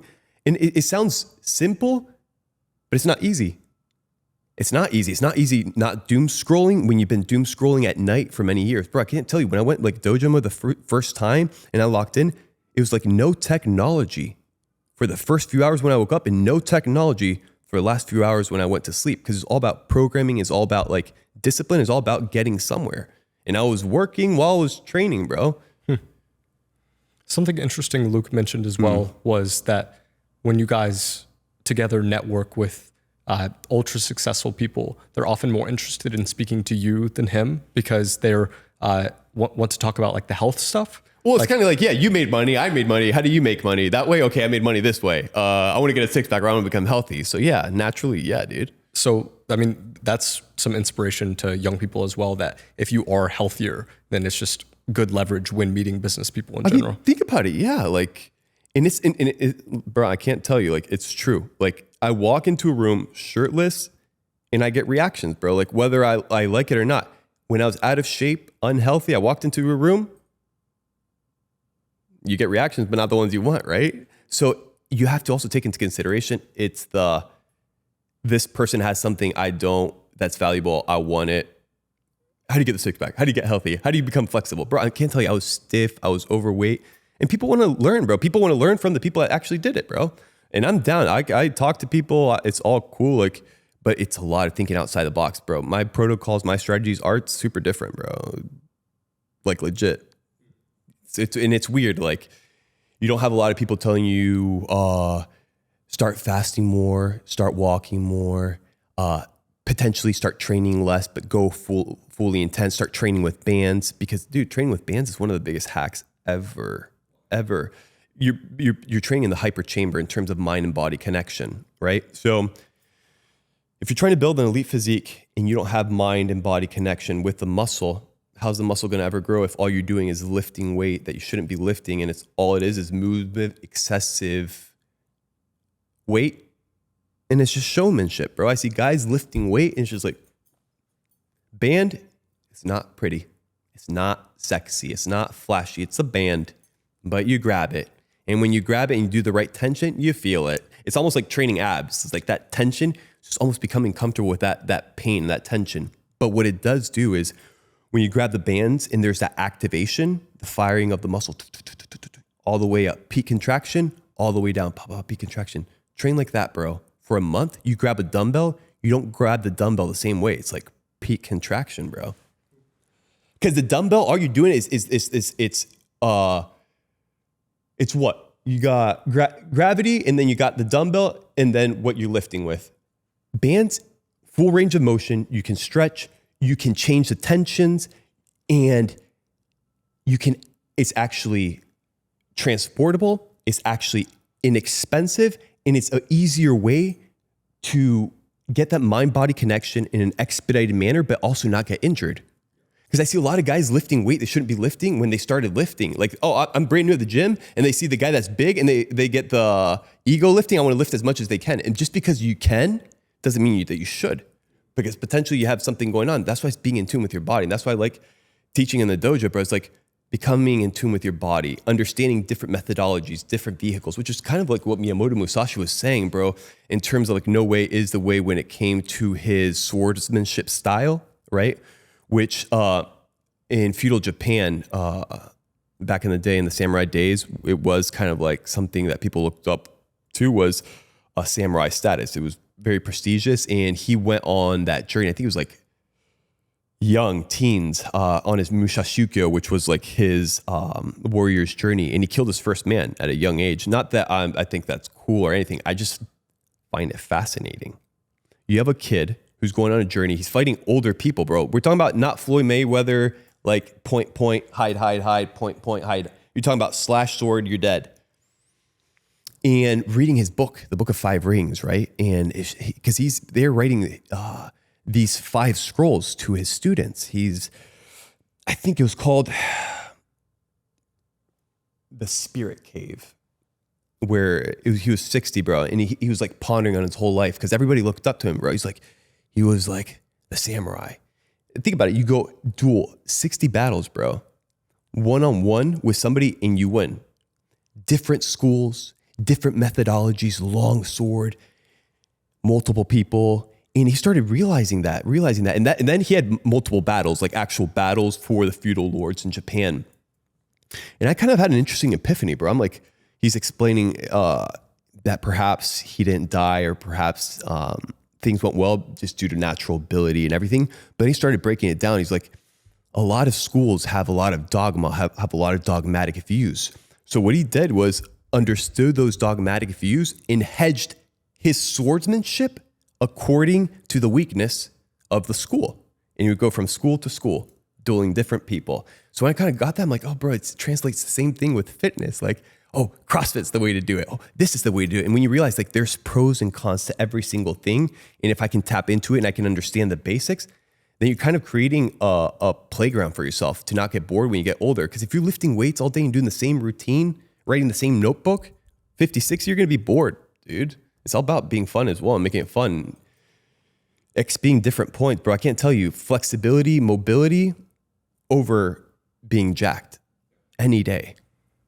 The bands thing is really interesting because I think a lot of guys just go in the gym and pick up dumbbells like you're saying, and it's just like, what's the number I can do? Like it's so unilaterally focused. And bands, it's like, it's kind of hard to injure yourself with a band pretty much, right? Unless it snaps on you. Yeah. That hurts like shit. But that's interesting. Are they like effective for building as much muscle? Super effective. Not super effective for building as much muscle. It's super effective tool for mind-body connection, being able to fire that mind-body connection with the muscles and exert energy throughout the day. So when you go at night and you do what I call moon cycle, the hypertrophy training, you're already kind of gassed out. So if I'm going to be training shoulders, I'll be walking, bro. External rotation with bands, full range of motion, just warming, and it burns, bro. Boom, boom, boom, boom.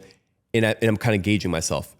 Do I feel good? Do my shoulders hurt? Can I train tonight? Like it's all about that fluidity, bro. But when I go at night, bro, and I train, it's not an hour workout for me to be tired. It's like 30 minutes and I'm done, bro, because I've been exerting the different routines with the bands, with the body weight throughout the day. But I feel like it shouldn't be about so much the size. It's about the activation and the firing of the muscles, bro. I can't tell you the amount of times I engage different small muscles, different fibers that I would have never engaged in a million years if I had grabbed the dumbbell. Just because for example, if you're doing external rotations with a band, you could wrap the band around your palm, externally rotate, and it would be a complete different experience and contraction on the body than if you were to point your fingers down or if you were to externally rotate. So I'll be doing drills, switch it up. Bro, I'm telling you, I used to be stiff. I used to be tight. I couldn't do anything. I'm being serious. And a lot of it is the diet. A lot of it is even like the seed oils. And then all you're doing is combining all of that habit and then doing a sedentary workout with dumbbells. And that's why you see a lot of the guys, bro, they're like squared. It's because of all the compression. They don't stretch. They don't fast. It's all boxy. And they got ILS, bro. They can't like walk through a door. Yeah. That's interesting. And that's not healthy, bro. Like it might look cool, but like legit, you're 60, 70, 80. You want to squat down. A lot of range of motion, bro, is health. Because think about it. You fall.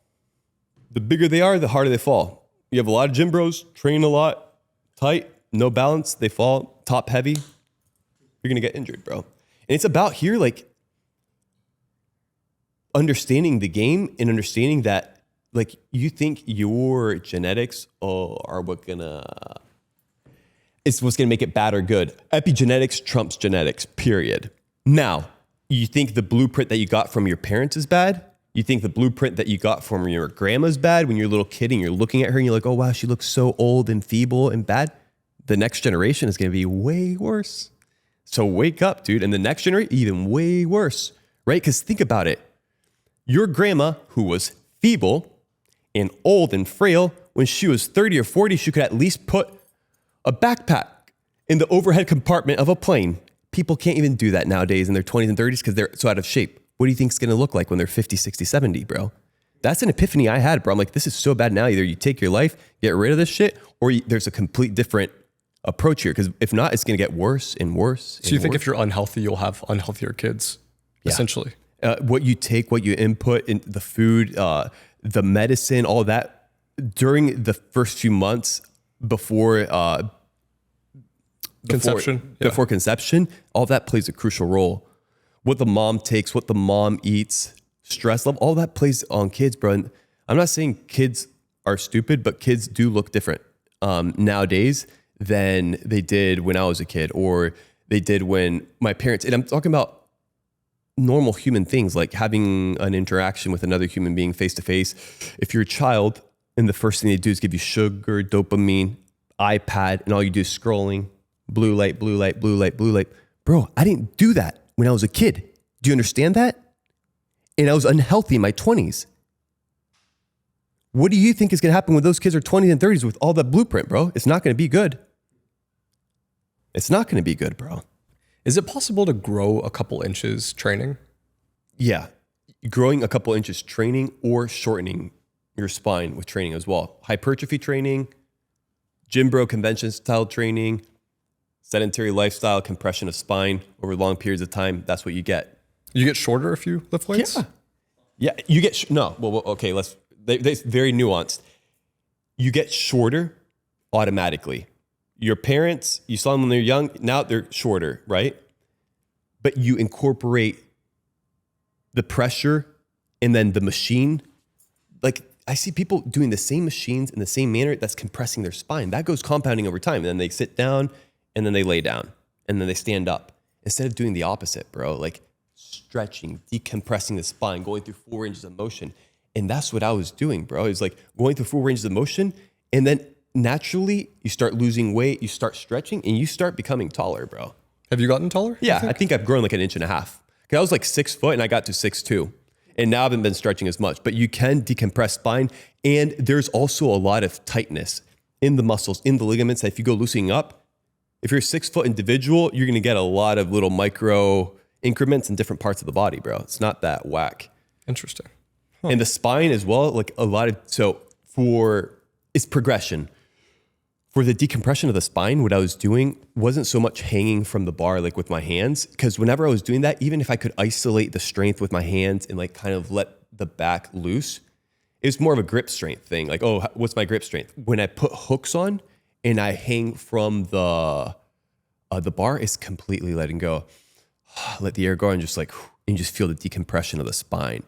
And I'll just find different positions and just fall into stretch, take a break, and then it's progressive overload.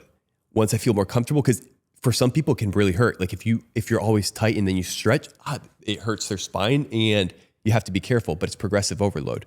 I'll do ankle weights, 5 pounds, 10 pounds. So I'll be hanging super loose and just letting the weight of the ankles pull me down, bro. Just like therapy, focusing on my breathing. Okay, what's the routine? What am I? Because when you go to a gym or we go to different places, if there's people. So I'm kind of like, oh, I wanted to do this, but this person's here. Perfect. No problem. I'm going to be doing this and this. And that's kind of where I'm like calibrating, focusing on my breathing, and then focusing on, okay, I'm going to get a good workout in. But decompression of the spine, bro. And it's time, bro. It's increments. You go investing. If you don't do it, you don't do it. And you don't reap the rewards. And if you go and then you lift heavy weights, you'll get bigger muscles and you'll reap the rewards. But I can't tell you, bro, how it saddens me to be in a gym and seeing 50-year-old men, 60-year-old men like lifting heavy weights with wraps around their waist to not hurt themselves, and then walking in cane from machine to machine.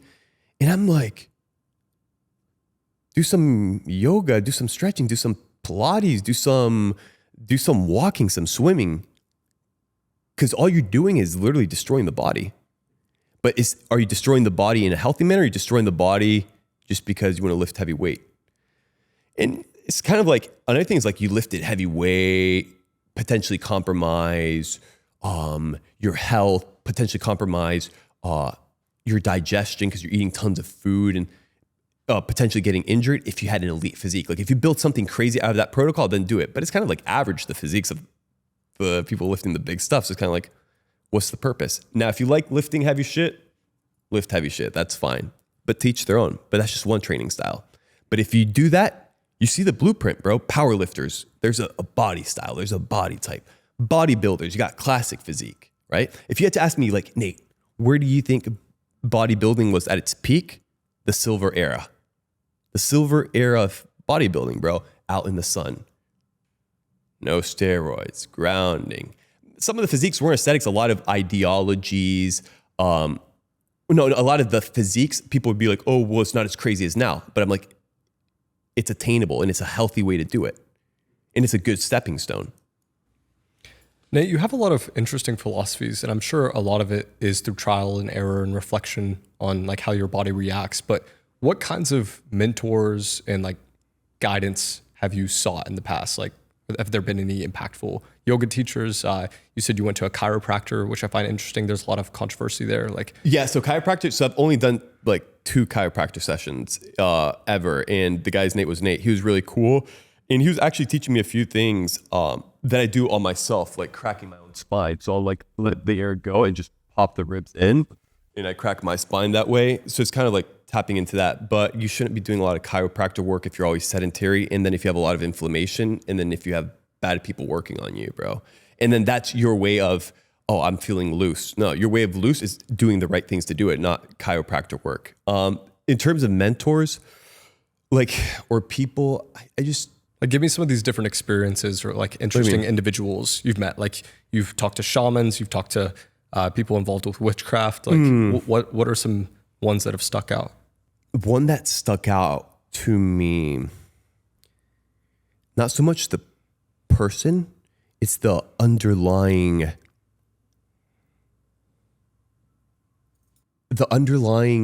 energy that they embody, bro. Like, some of these dark people, in terms of like practicing these things, they really get into it, bro. Like, they're investing time. They're spending hours and hours and hours into what they call craft. It's not a craft.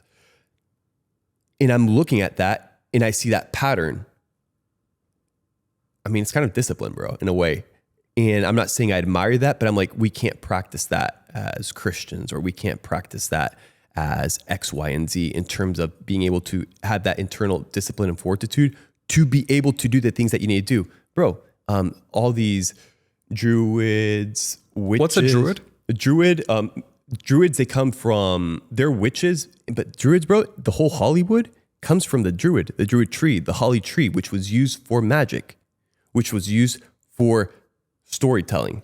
The holly tree, bro. The druids, I look at the druids as pretty interesting people. But there is a lot of paganism involved, and there is a lot of magic involved with that. So for me, it's kind of like the nuance of studying something versus diving into something. Like, one thing is to grasp in somebody's ideology, a religion, a sect, a group of people, a philosophy, and everything is to dive into it. There's a lot of things I don't dive into, just because once I've seen it with my eyes, it completely shifts my internal paradigm in terms of new information. So when it comes to a lot of like that kind of stuff, I try to stay in terms of diving into it when it comes to magic, sigil magic, and all that kind of stuff as well. But that's all tied with druid, and magic is all tied in correlation with imposing one's will or manifestation, which we kind of see nowadays with new age and manifesting and all that. It's all tied together, and there's nothing new under the sun, and it's just different reiterations of the same thing. Now it's just propagated from a different lens, right? Now we're more sophisticated technology. Now we give it a new spin, new age, but there's nothing new under the sun, bro. Like these debates with people have been going on for thousands and thousands and thousands of years. What do you think of energy work? Do you see that as demonic? I think it depends on the person. I think depend on the person who's practicing with you. I know people, for example, that have done breath workshops and gotten demonically possessed. Like at a breath workshop, I know people that there's a power in the touching, bro. Touching somebody with an intention, positive intention. That's why you have the laying of hands and everything as well. So you have to be careful. People who give you the massages, people who practice, people who, even if you're going to do, for example, some sort of ritual, understanding that you're in a way submitting yourself to that situation and that person should cause some sort of caution before doing it. Tell me more about that. Like, you're saying like protect your energy from people. Like, are you saying that people can touch you and like put energy through you? What do you mean by that? There's a lot more to the world than meets the eye, bro. And that's what I'm saying. It's like the touch, like the laying of hands, the intention, What's the laying of hands? Laying hands, just touching somebody. Yeah. Laying your hands. But you can lay your hands with an intention, with not intention. And I can't tell you the amount of times I've felt somebody touch me with a bad intention, looked at the person and instantly knew what was going on. Or vice versa. Somebody touched me, energy, bro. Like crazy surge of energy, fire. Just spread through the whole body. So what I'm saying is there's a lot more to the world that meets the eye. And then it's not only the healer or the person who's going to practice on you, it's whether they're also maybe being a vehicle or a mean or a conduit for that without them even knowing. Because that's also a possibility as well. Bro, I'm telling you, there's a lot of crazy stuff in terms of people being possessed. Next day, people have them recorded doing this and this and that. And then the next day, you have no recollection at all of what's going on. So if you're dealing with healers, you better believe that different healers learn different things from different people. And that's what they're going to be practicing on you. So have you ever had like any healers work on you? I've done breath workshops as well. And I've really abstained myself from the last few like breaths or the last few pushing to go through that DMT sort of phase, just because you're entering into a different realm. And even massages, bro, like massages or touches, like the person, and I don't even have to physically like touch you for there to be a connection. What does that mean? That means we're in some sense hyper-connected, intertwined. That's why things like sex, bro, the touch, everybody looks at it and it's the lenses by which people look at it. It's wrong. It's skewed. People don't understand like, oh, dude, you're actually like soul tying with a person. Like you're actually becoming different and you're actually exchanging energy. And that's what they call like soul ties is, and there's things that when you like sleep with this individual, sleep with that individual, all those partners, all those people that they've dealt with, in some sense, you're kind of correlated to them. And their problems become your problems. Yeah, I heard Luke say, don't sleep with vaccinated women once. I mean, that's more technical. That's more like scientific because of how they got wrecked in terms of their body. Yeah, but do you sleep around? No, I don't. But the reason I said this was Mike Thurston. We talked about it. He's like, so was this experiential or is this a hypothesis? Something like that. I'm like, no, it's experiential. So, no, bro, I was like virgin most of my life, like all of my life, into my late 20s till I got depressed, bro, and I got fat and everything. And I started like trying to cope different things, slipped up, bro. And that, I thought it was bad and it got way worse. It got way worse real quick. And I went through that phase and it was not a lot. It was a couple people. And then I'm like, I can't do this, bro. Like this could lead way worse. And I realized that connection. So I'm like, okay, clean slate. And what was the negative effect though? There's multiple negative effects, bro. So first negative effect is if I sleep with you, it's not just sex. It's not just pleasure. We're not just getting laid. You're not just arousing me. Am I arousing you, having a good time? We're actually soul tying. We're actually connecting. A lot of your psychological problems, a lot of your spiritual problems are also going to be put on me, bro. I can't tell you the amount of people I've talked with, sleep with this person who's a witch or this person. And it's like, bro, I started like things got really bad at hand a couple months later. Bro, multiple people, dude. Multiple people. Connection, tying to the individual. For me, bro, like, yeah, honestly, if I could take it back, I would have, but you can't really take it back. But I did realize that there was a lot of power there, bro. We talked about semen retention earlier. Do you have like a methodology for how you go about that?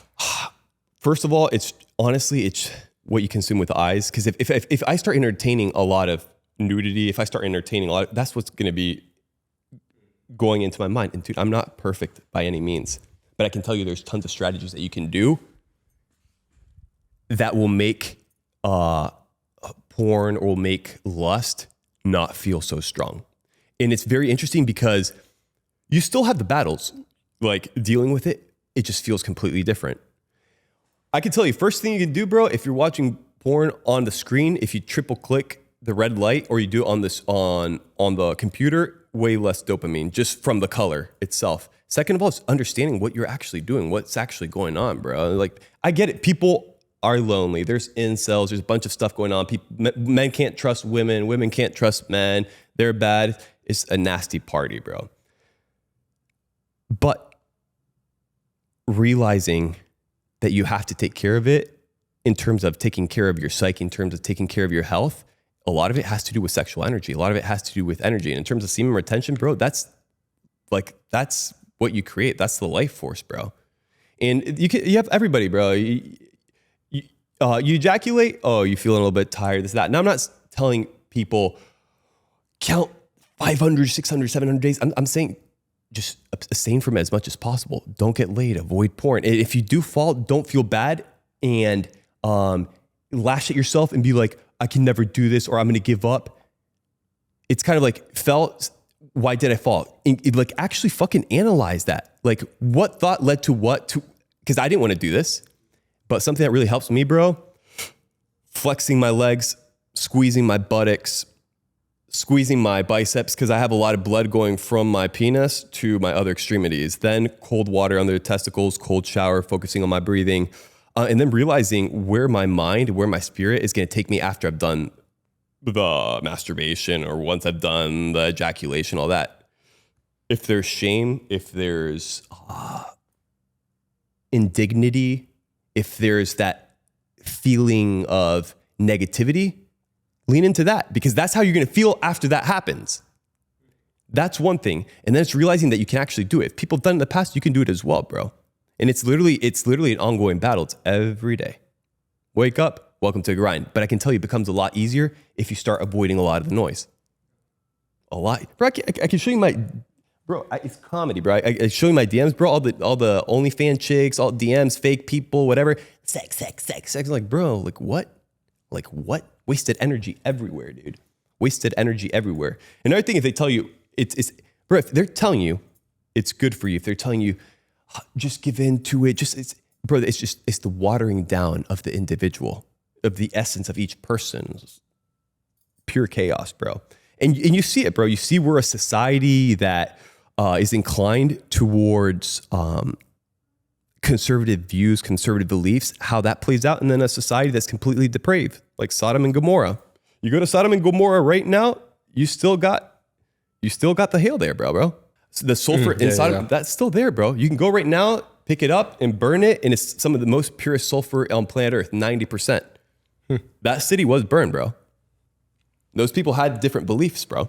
And it's like, look, just go on YouTube, be like, people right now are going there, checking it out. And it's kind of like, people don't talk about that. It's not popular because Lady Gaga, because Beyonce, because of all the celebrities, because of all the pop culture, bro.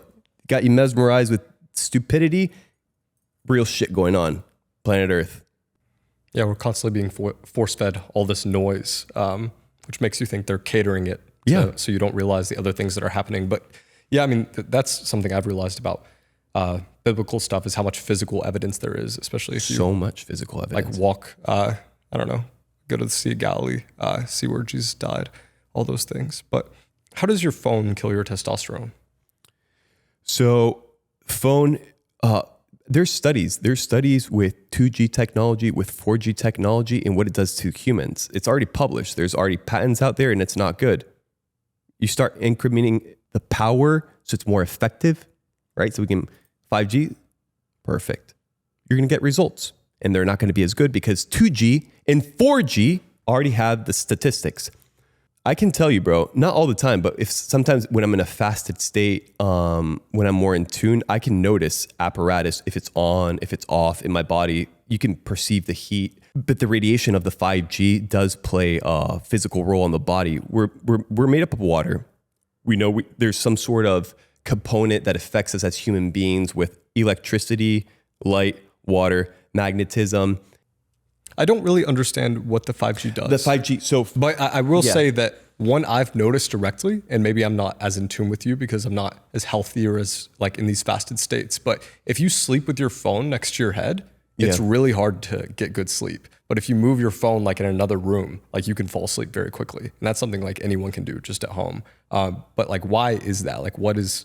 So like, 5G is frequencies, bro. Like drugs, psychedelics, puts you in certain frequencies, music, sound puts you in certain frequencies. I think it's the same thing with radiation and with waves. Just because you can't perceive it with the eye doesn't mean that wave doesn't have an effect on the body. So if we were having testosterone that's plummeting, right, and technologies is skyrocketing, which if you start studying the correlation between unhealthy people, diabetes, a lot of these new metabolic syndrome or quote unquote diseases that are popping out of the ass. It's all correlated also with higher levels of technology. So you don't have to be a rocket scientist to put one and one together, be like, okay, high concentrations of 5G set up in a specific manner in a certain city. How are those people operating? And there's a lot of study already out there in terms of it affecting boats and everything. Cities that are more prone to 5G than cities that are not. Because you can control individuals with frequencies. You can control individuals with sound. You can control individuals with light. And a 5G phone, like ideally always airplane mode. Like that's something I do. I feel like, think about, let's say hypothetically speaking, 5G wasn't bad for you. Let's just entertain that for a second. Why are we having all the problems that we're having now with like testicular cancer, with semen, like the purity of the semen being like plummeting, and the infertility ratios of both men and women, and then just erectile dysfunction? It's amplifying more and more and more. And a lot of it, which I find kind of ironic, is kind of like, I'm going to go do steroids, get jacked, do this and that. Well, I have something that potentially could compromise me into radiating energy next to my crotch, bro. Laptop, same exact thing. One of the biggest hacks is if you have a laptop, put it on the desk. Don't put it on your lap. You should have, in my opinion, no sort of electrical grid touching. Yeah, I have a phone in my pocket right now. Is it airplane mode or no? The iPad is, but the phone should be, I guess. So like what kind of underwear do you wear? Do you wear like custom EMF underwear to protect from that? Yeah. There's a couple companies that are pretty good. Now there's talk between like EMF blocking versus EMF harmonizing. So EMF blocking is going to be the best option. Does it actually work? Yes. Should you actually invest in it? Yes. Do I use it? Yes. I can't see them. But okay. Yes, I use them. Okay. And it's usually loose. I don't like having my boxers tight because it does constrain a lot of the blood flow. So what I'll do is I have a hairpin and I kind of close my boxers. So I leave them kind of loose and open. But the idea is trying to hedge myself as much as possible with blood flow and with the EMF. I have a shirt. Sometimes I'll wear pants, and I'll have the hat when I'm going on like airports or places where there's a lot of people. Because what people don't realize is like everything is engaging. iPad, phone. So if you're in the midst of it, and if it's hundreds of apparatus, and then you're tying all the towers, and then we know what electromagnetic frequencies do to water, and if we're comprised of water, what do you think happens to us? Or how do you think it affects us in some way, shape, or form? Do you get scanned at the airport? No, I pass. I say I studied, bro. I told him I studied, and I told him what you do is just tell them I opt out. I opt out. And sometimes they're kind of a pain in the ass because they don't want to like come pat you down. But like that big device gives you enough dose of radiation for the entire year. So in terms of like the dose that you should be getting and passing that in terms of it being detrimental, one of those exposure to one of those machines, that's enough for the whole year. So if you're traveling nonstop, you're scanning through that, you're eating all the food, then you're connecting to the freaking whole electric grid of the plane with your phone connected there to a charger on your pocket, and then you're like sleeping. Bro, that all goes compounding. That's why people feel like complete garbage when they go from one side of the country to the other. It's not just the time zone. It's the whole process, all the EMF exposure. It's all the stress also putting on the body. And it's the compounding of everything over time. It's not just 5G. And it's not just 5G, it's 5G over long periods of time.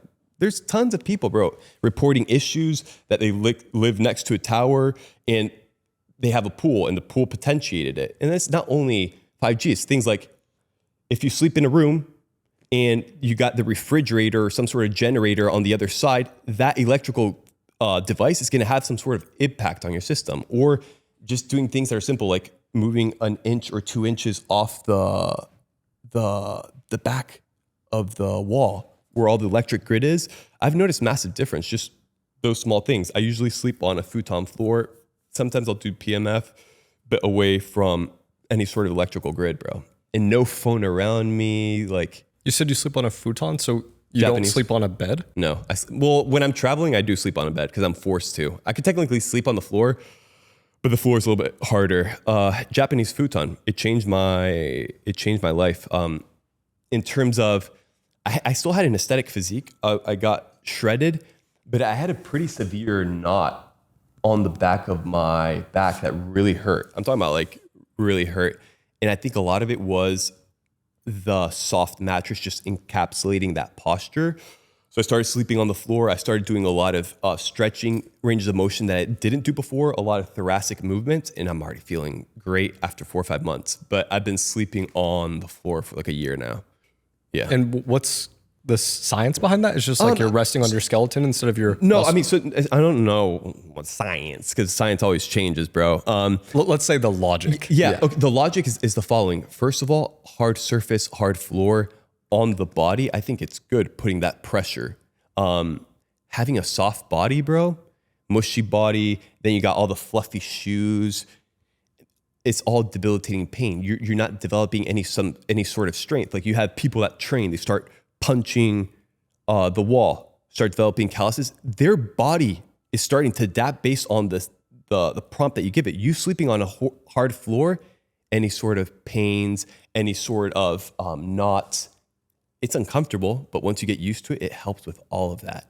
It was mainly for that. It was more for the back pain. I tend to sleep Japanese futon. Usually I'll put like a small thin pillow under my knees just to have the legs a little bit propped, because if not, sometimes I'll feel pressure on the knee, and then put a little tape on my mouth, hydrate my face a lot.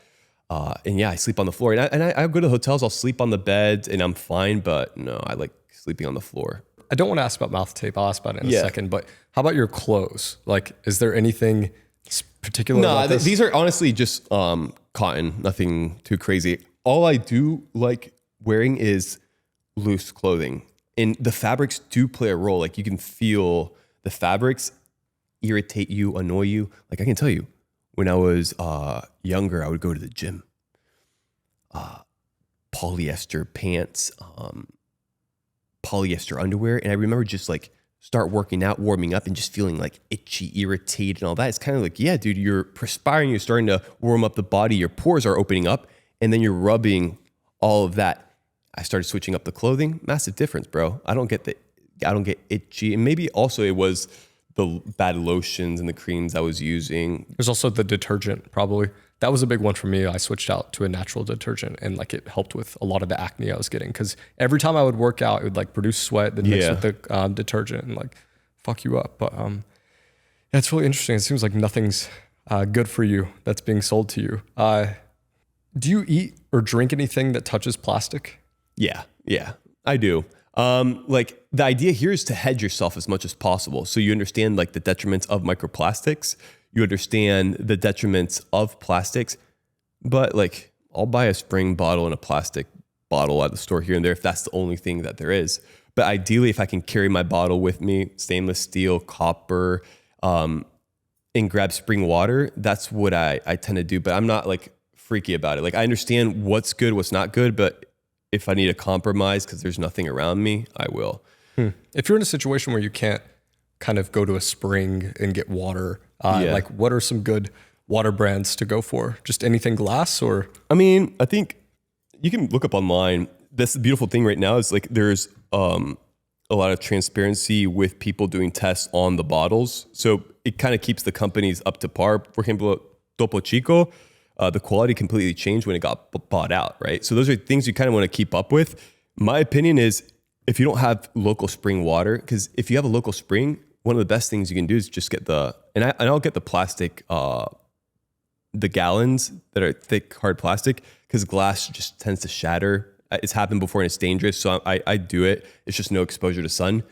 You'd be surprised that for a lot of people that say there's excuses, that there's a lot of local springs in your area if you look into it.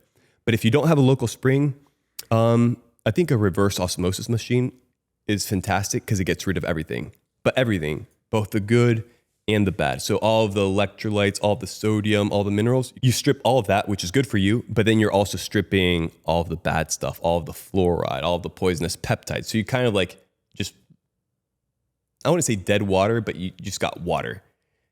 Now you can either, what I'll do is sometimes I'll run it also past a carbon filter, but usually it's either hydrogen machine. I'll put it out in the sun. Sun charge does affect it. I think putting things in the water, I personally don't put salt in the water. I feel like I hydrate better when I put the salt in the tip of my tongue, and then I drink the water. But you can reconstruct water, and you can reconstruct water with light, with sound. Sometimes what I'll do is add liquids to it to potentiate it, like chlorophyll, sometimes methylene blue, sometimes lemon or lime, chlorella, chlorophyll, and then I'll put it in a box, like one of those quantum boxes that's supposed to like restructure the particles of the food, potentiate it, and then I'll hit it with red light. The issue becomes it takes time, so you can't be doing this every day.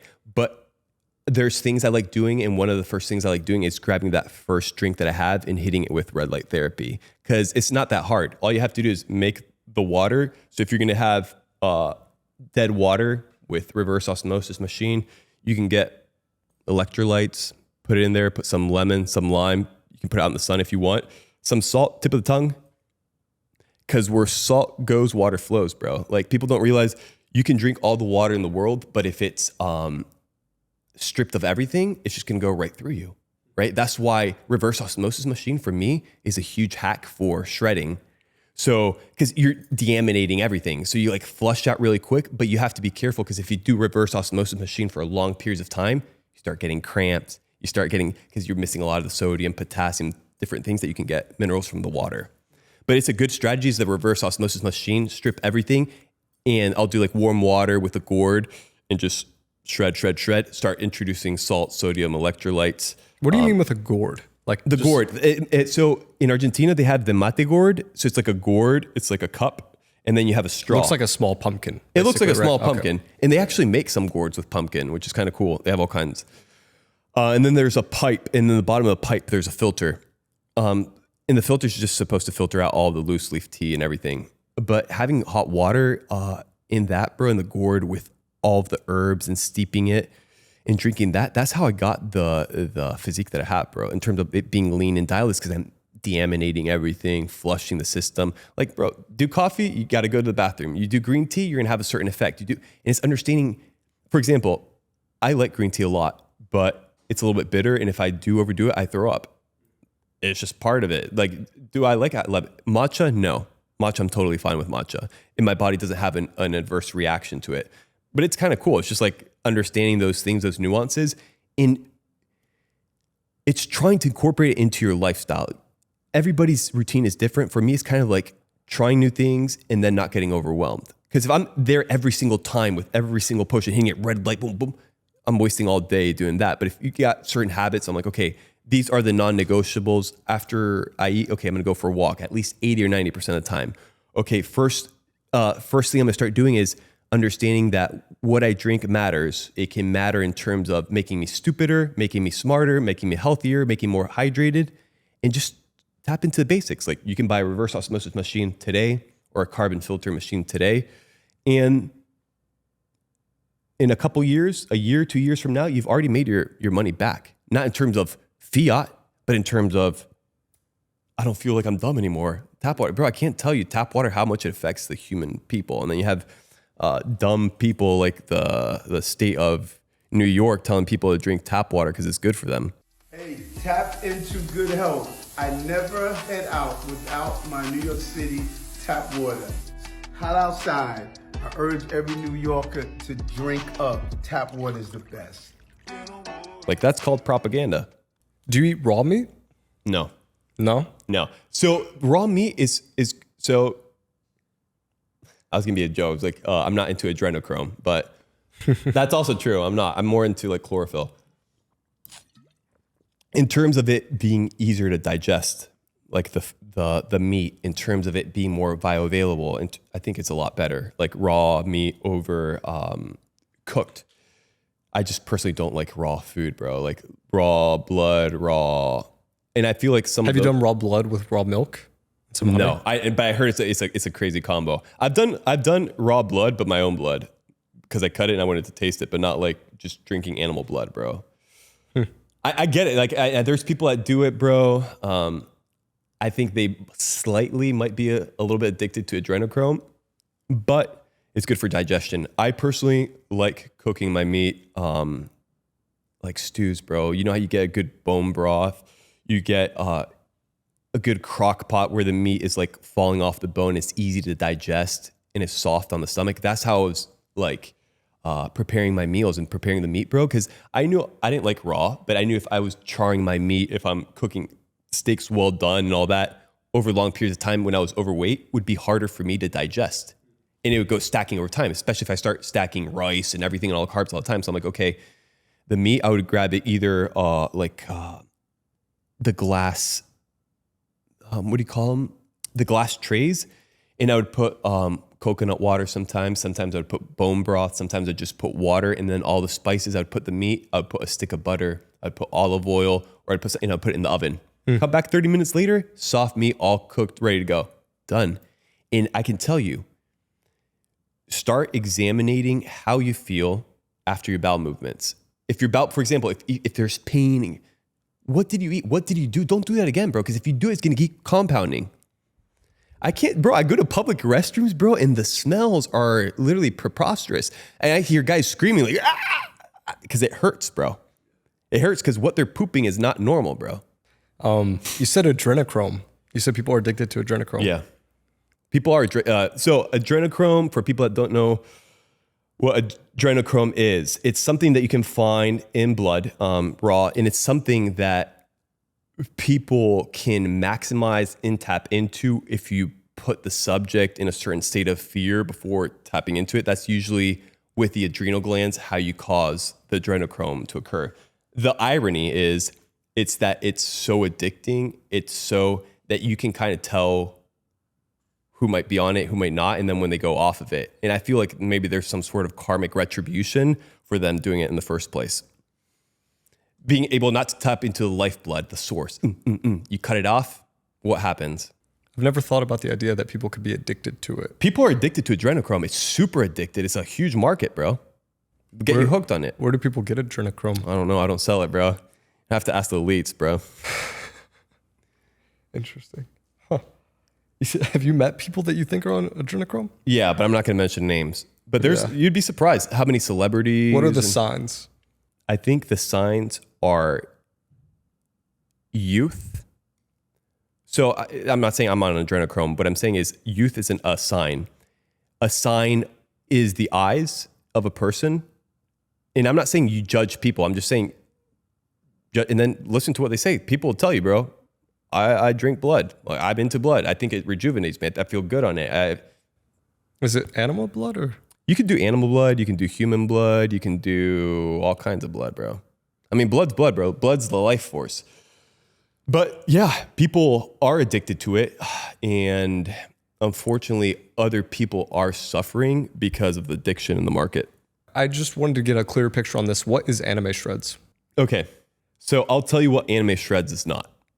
It's not the normal. It's not the average. It's a complete whole different approach to fitness, bro. Like a lot of things I'm talking about, a lot of things I'm discussing in my groups.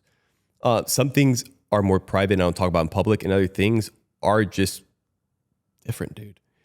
Anime shreds is how can you achieve an anime level elite physique in a holistic approach without compromising oneself, whether it's your physical, mental, or spiritual well-being, right? In the process of achieving it. It's a whole new meta, bro. It's a whole new ideology, a whole new philosophy. It's almost like rebellion to the system, bro, in a sense. Because kind of like everybody's fat, everybody's out of shape, everybody's so, it's kind of like, no, bro, I'm not gonna go this way. It's gonna be different. So that's my stand, bro. Yeah, I know it's a fairly successful community for the business audience watching. I think you guys cracked like #1 on School for a couple months. Yeah. Which is pretty big. Yeah, it's a great idea. I might just ask you about from the business perspective, because a lot of people do these communities and they have high churn. Like a lot of people leave the communities, but a good one with what you have is you're teaching stuff, but it's also about the growth of the other people, and it's also about the shared love of something external. So it's like, we love fitness, we love anime. There's always going to be new anime. We're always going to be grinding on our fitness. So it keeps people in the community. But you would be surprised, bro. Like a lot of people in the community don't like anime at all, or like really have nothing to do with anime. Did that surprise you? Yes and no, because anime is kind of like, in terms of S-curve adoption, it's definitely becoming more popular. But there's a lot of people that just don't like anime, but they do like what I talk about in terms of like coming with fitness with a whole different approach, in terms of it's not about micro meals and all about hypertrophy training. Dude, we cover a lot. It's literally about, in a sense, bro, it's anime shreds it's the aesthetic. So you have that lean aesthetic. That's a unique look. You achieve that look with a specific protocols. Now everybody's going to look different, but you have a blueprint, bro. There's blueprints. Bodybuilder, you have blueprints. CrossFit girls, they start doing CrossFit. You have a blueprint, bro. There's blueprints. So for me, it was trying to create something more, not only something different, but something that's also easier and more effective for people, bro. Being able to, like, how much can I get away with in terms of not have to work out as much, not have to eat as much, and still look toned? It's not, I'm telling you, bro, you're gonna have to start working out like crazy more, eating more, getting jacked, and trying to do a business. No, bro, it's like a whole different paradigm shift. And anime shreds is evolving and will keep evolving, bro. But the whole idea and ethos of embody your hero, bro, that does come from like the anime shows. Like, for me, it's inspirational, bro. When I was a kid, like I third world country, you deal with a lot of people, not the brightest people, so a lot of mean people as well. So I did use anime as a vehicle for inspiration, for motivation, for even like thoughts, ideologies, philosophy. Like anime expands a lot on, and there's a lot of bad things with anime as well. Like there's a lot of dark, demonic, weird, hentai, creepy things. And then you have a whole other spectrum to it, which is kind of like you see father figure, the heroic figure. You see adversity, overcoming it, and you see that play out. That's almost like creating a blueprint as to a potential outcome. But if you don't have that blueprint in your real life, I'm not saying that anime is real or anything. I'm just saying that the values, the ideas, the philosophies, regardless of how they were conveyed in terms of the medium, which was a drawing, was still there. And that's, dude, why I'm kind of badass is a lot of it is because of that, bro. Because I'm like, dude, this guy got grinded. This guy, it's that like, and that's what gave me like the embodiment and the empowerment. Like, okay, I'm going to go to the States. I'm going to do this and that. Because I'm like, I didn't see a lot of people around me being successful, bro. It's kind of like dumb people, and it's good to have relationships with humans. I have tons of friends, and I'm not watching that much anime now.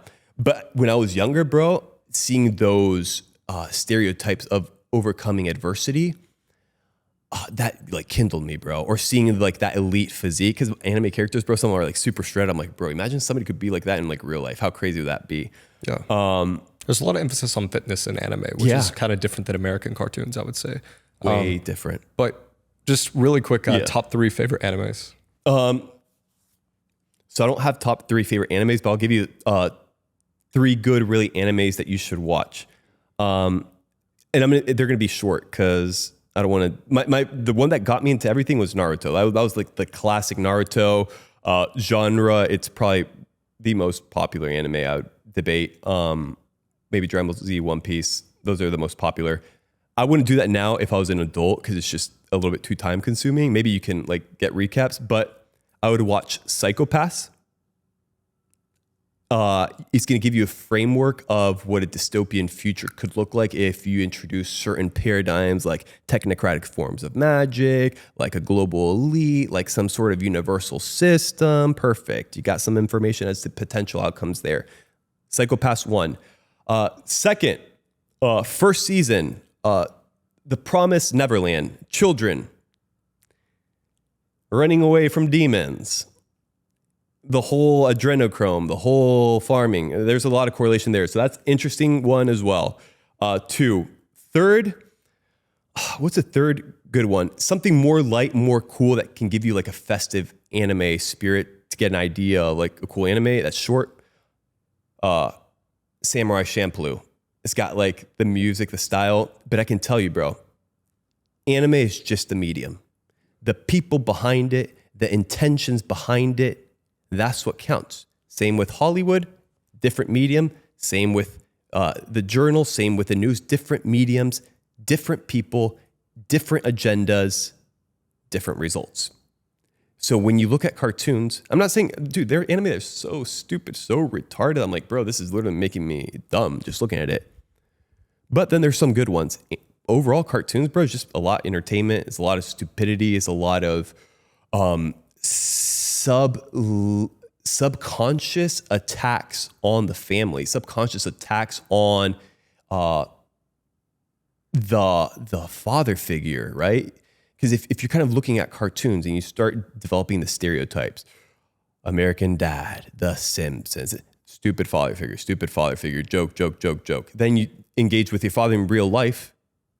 You've been programming your subconscious mind in some sort of way, shape, or form as to the correlation of the father figure being stupid.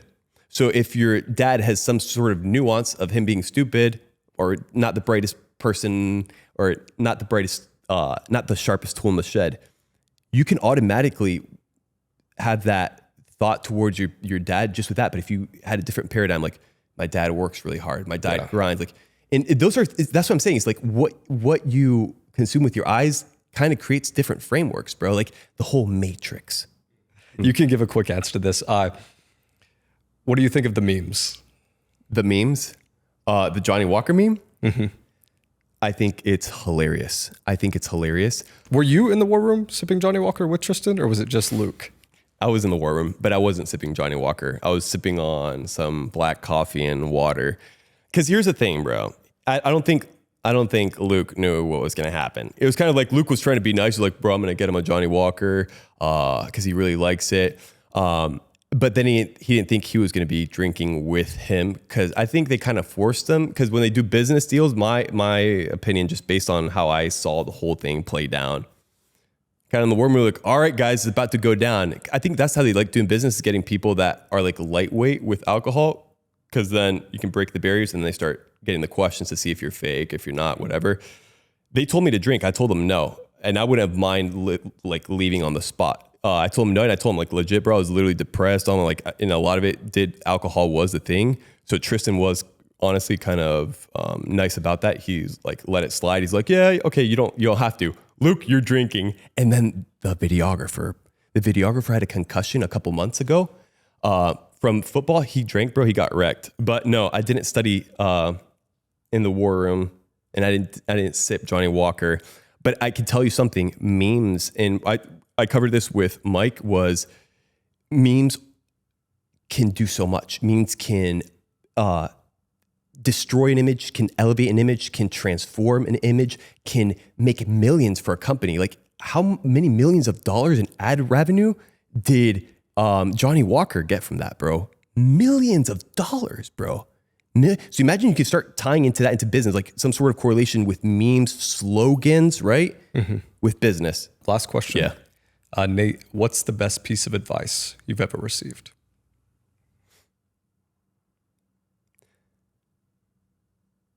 The beginning of true wisdom is the fear of the Lord.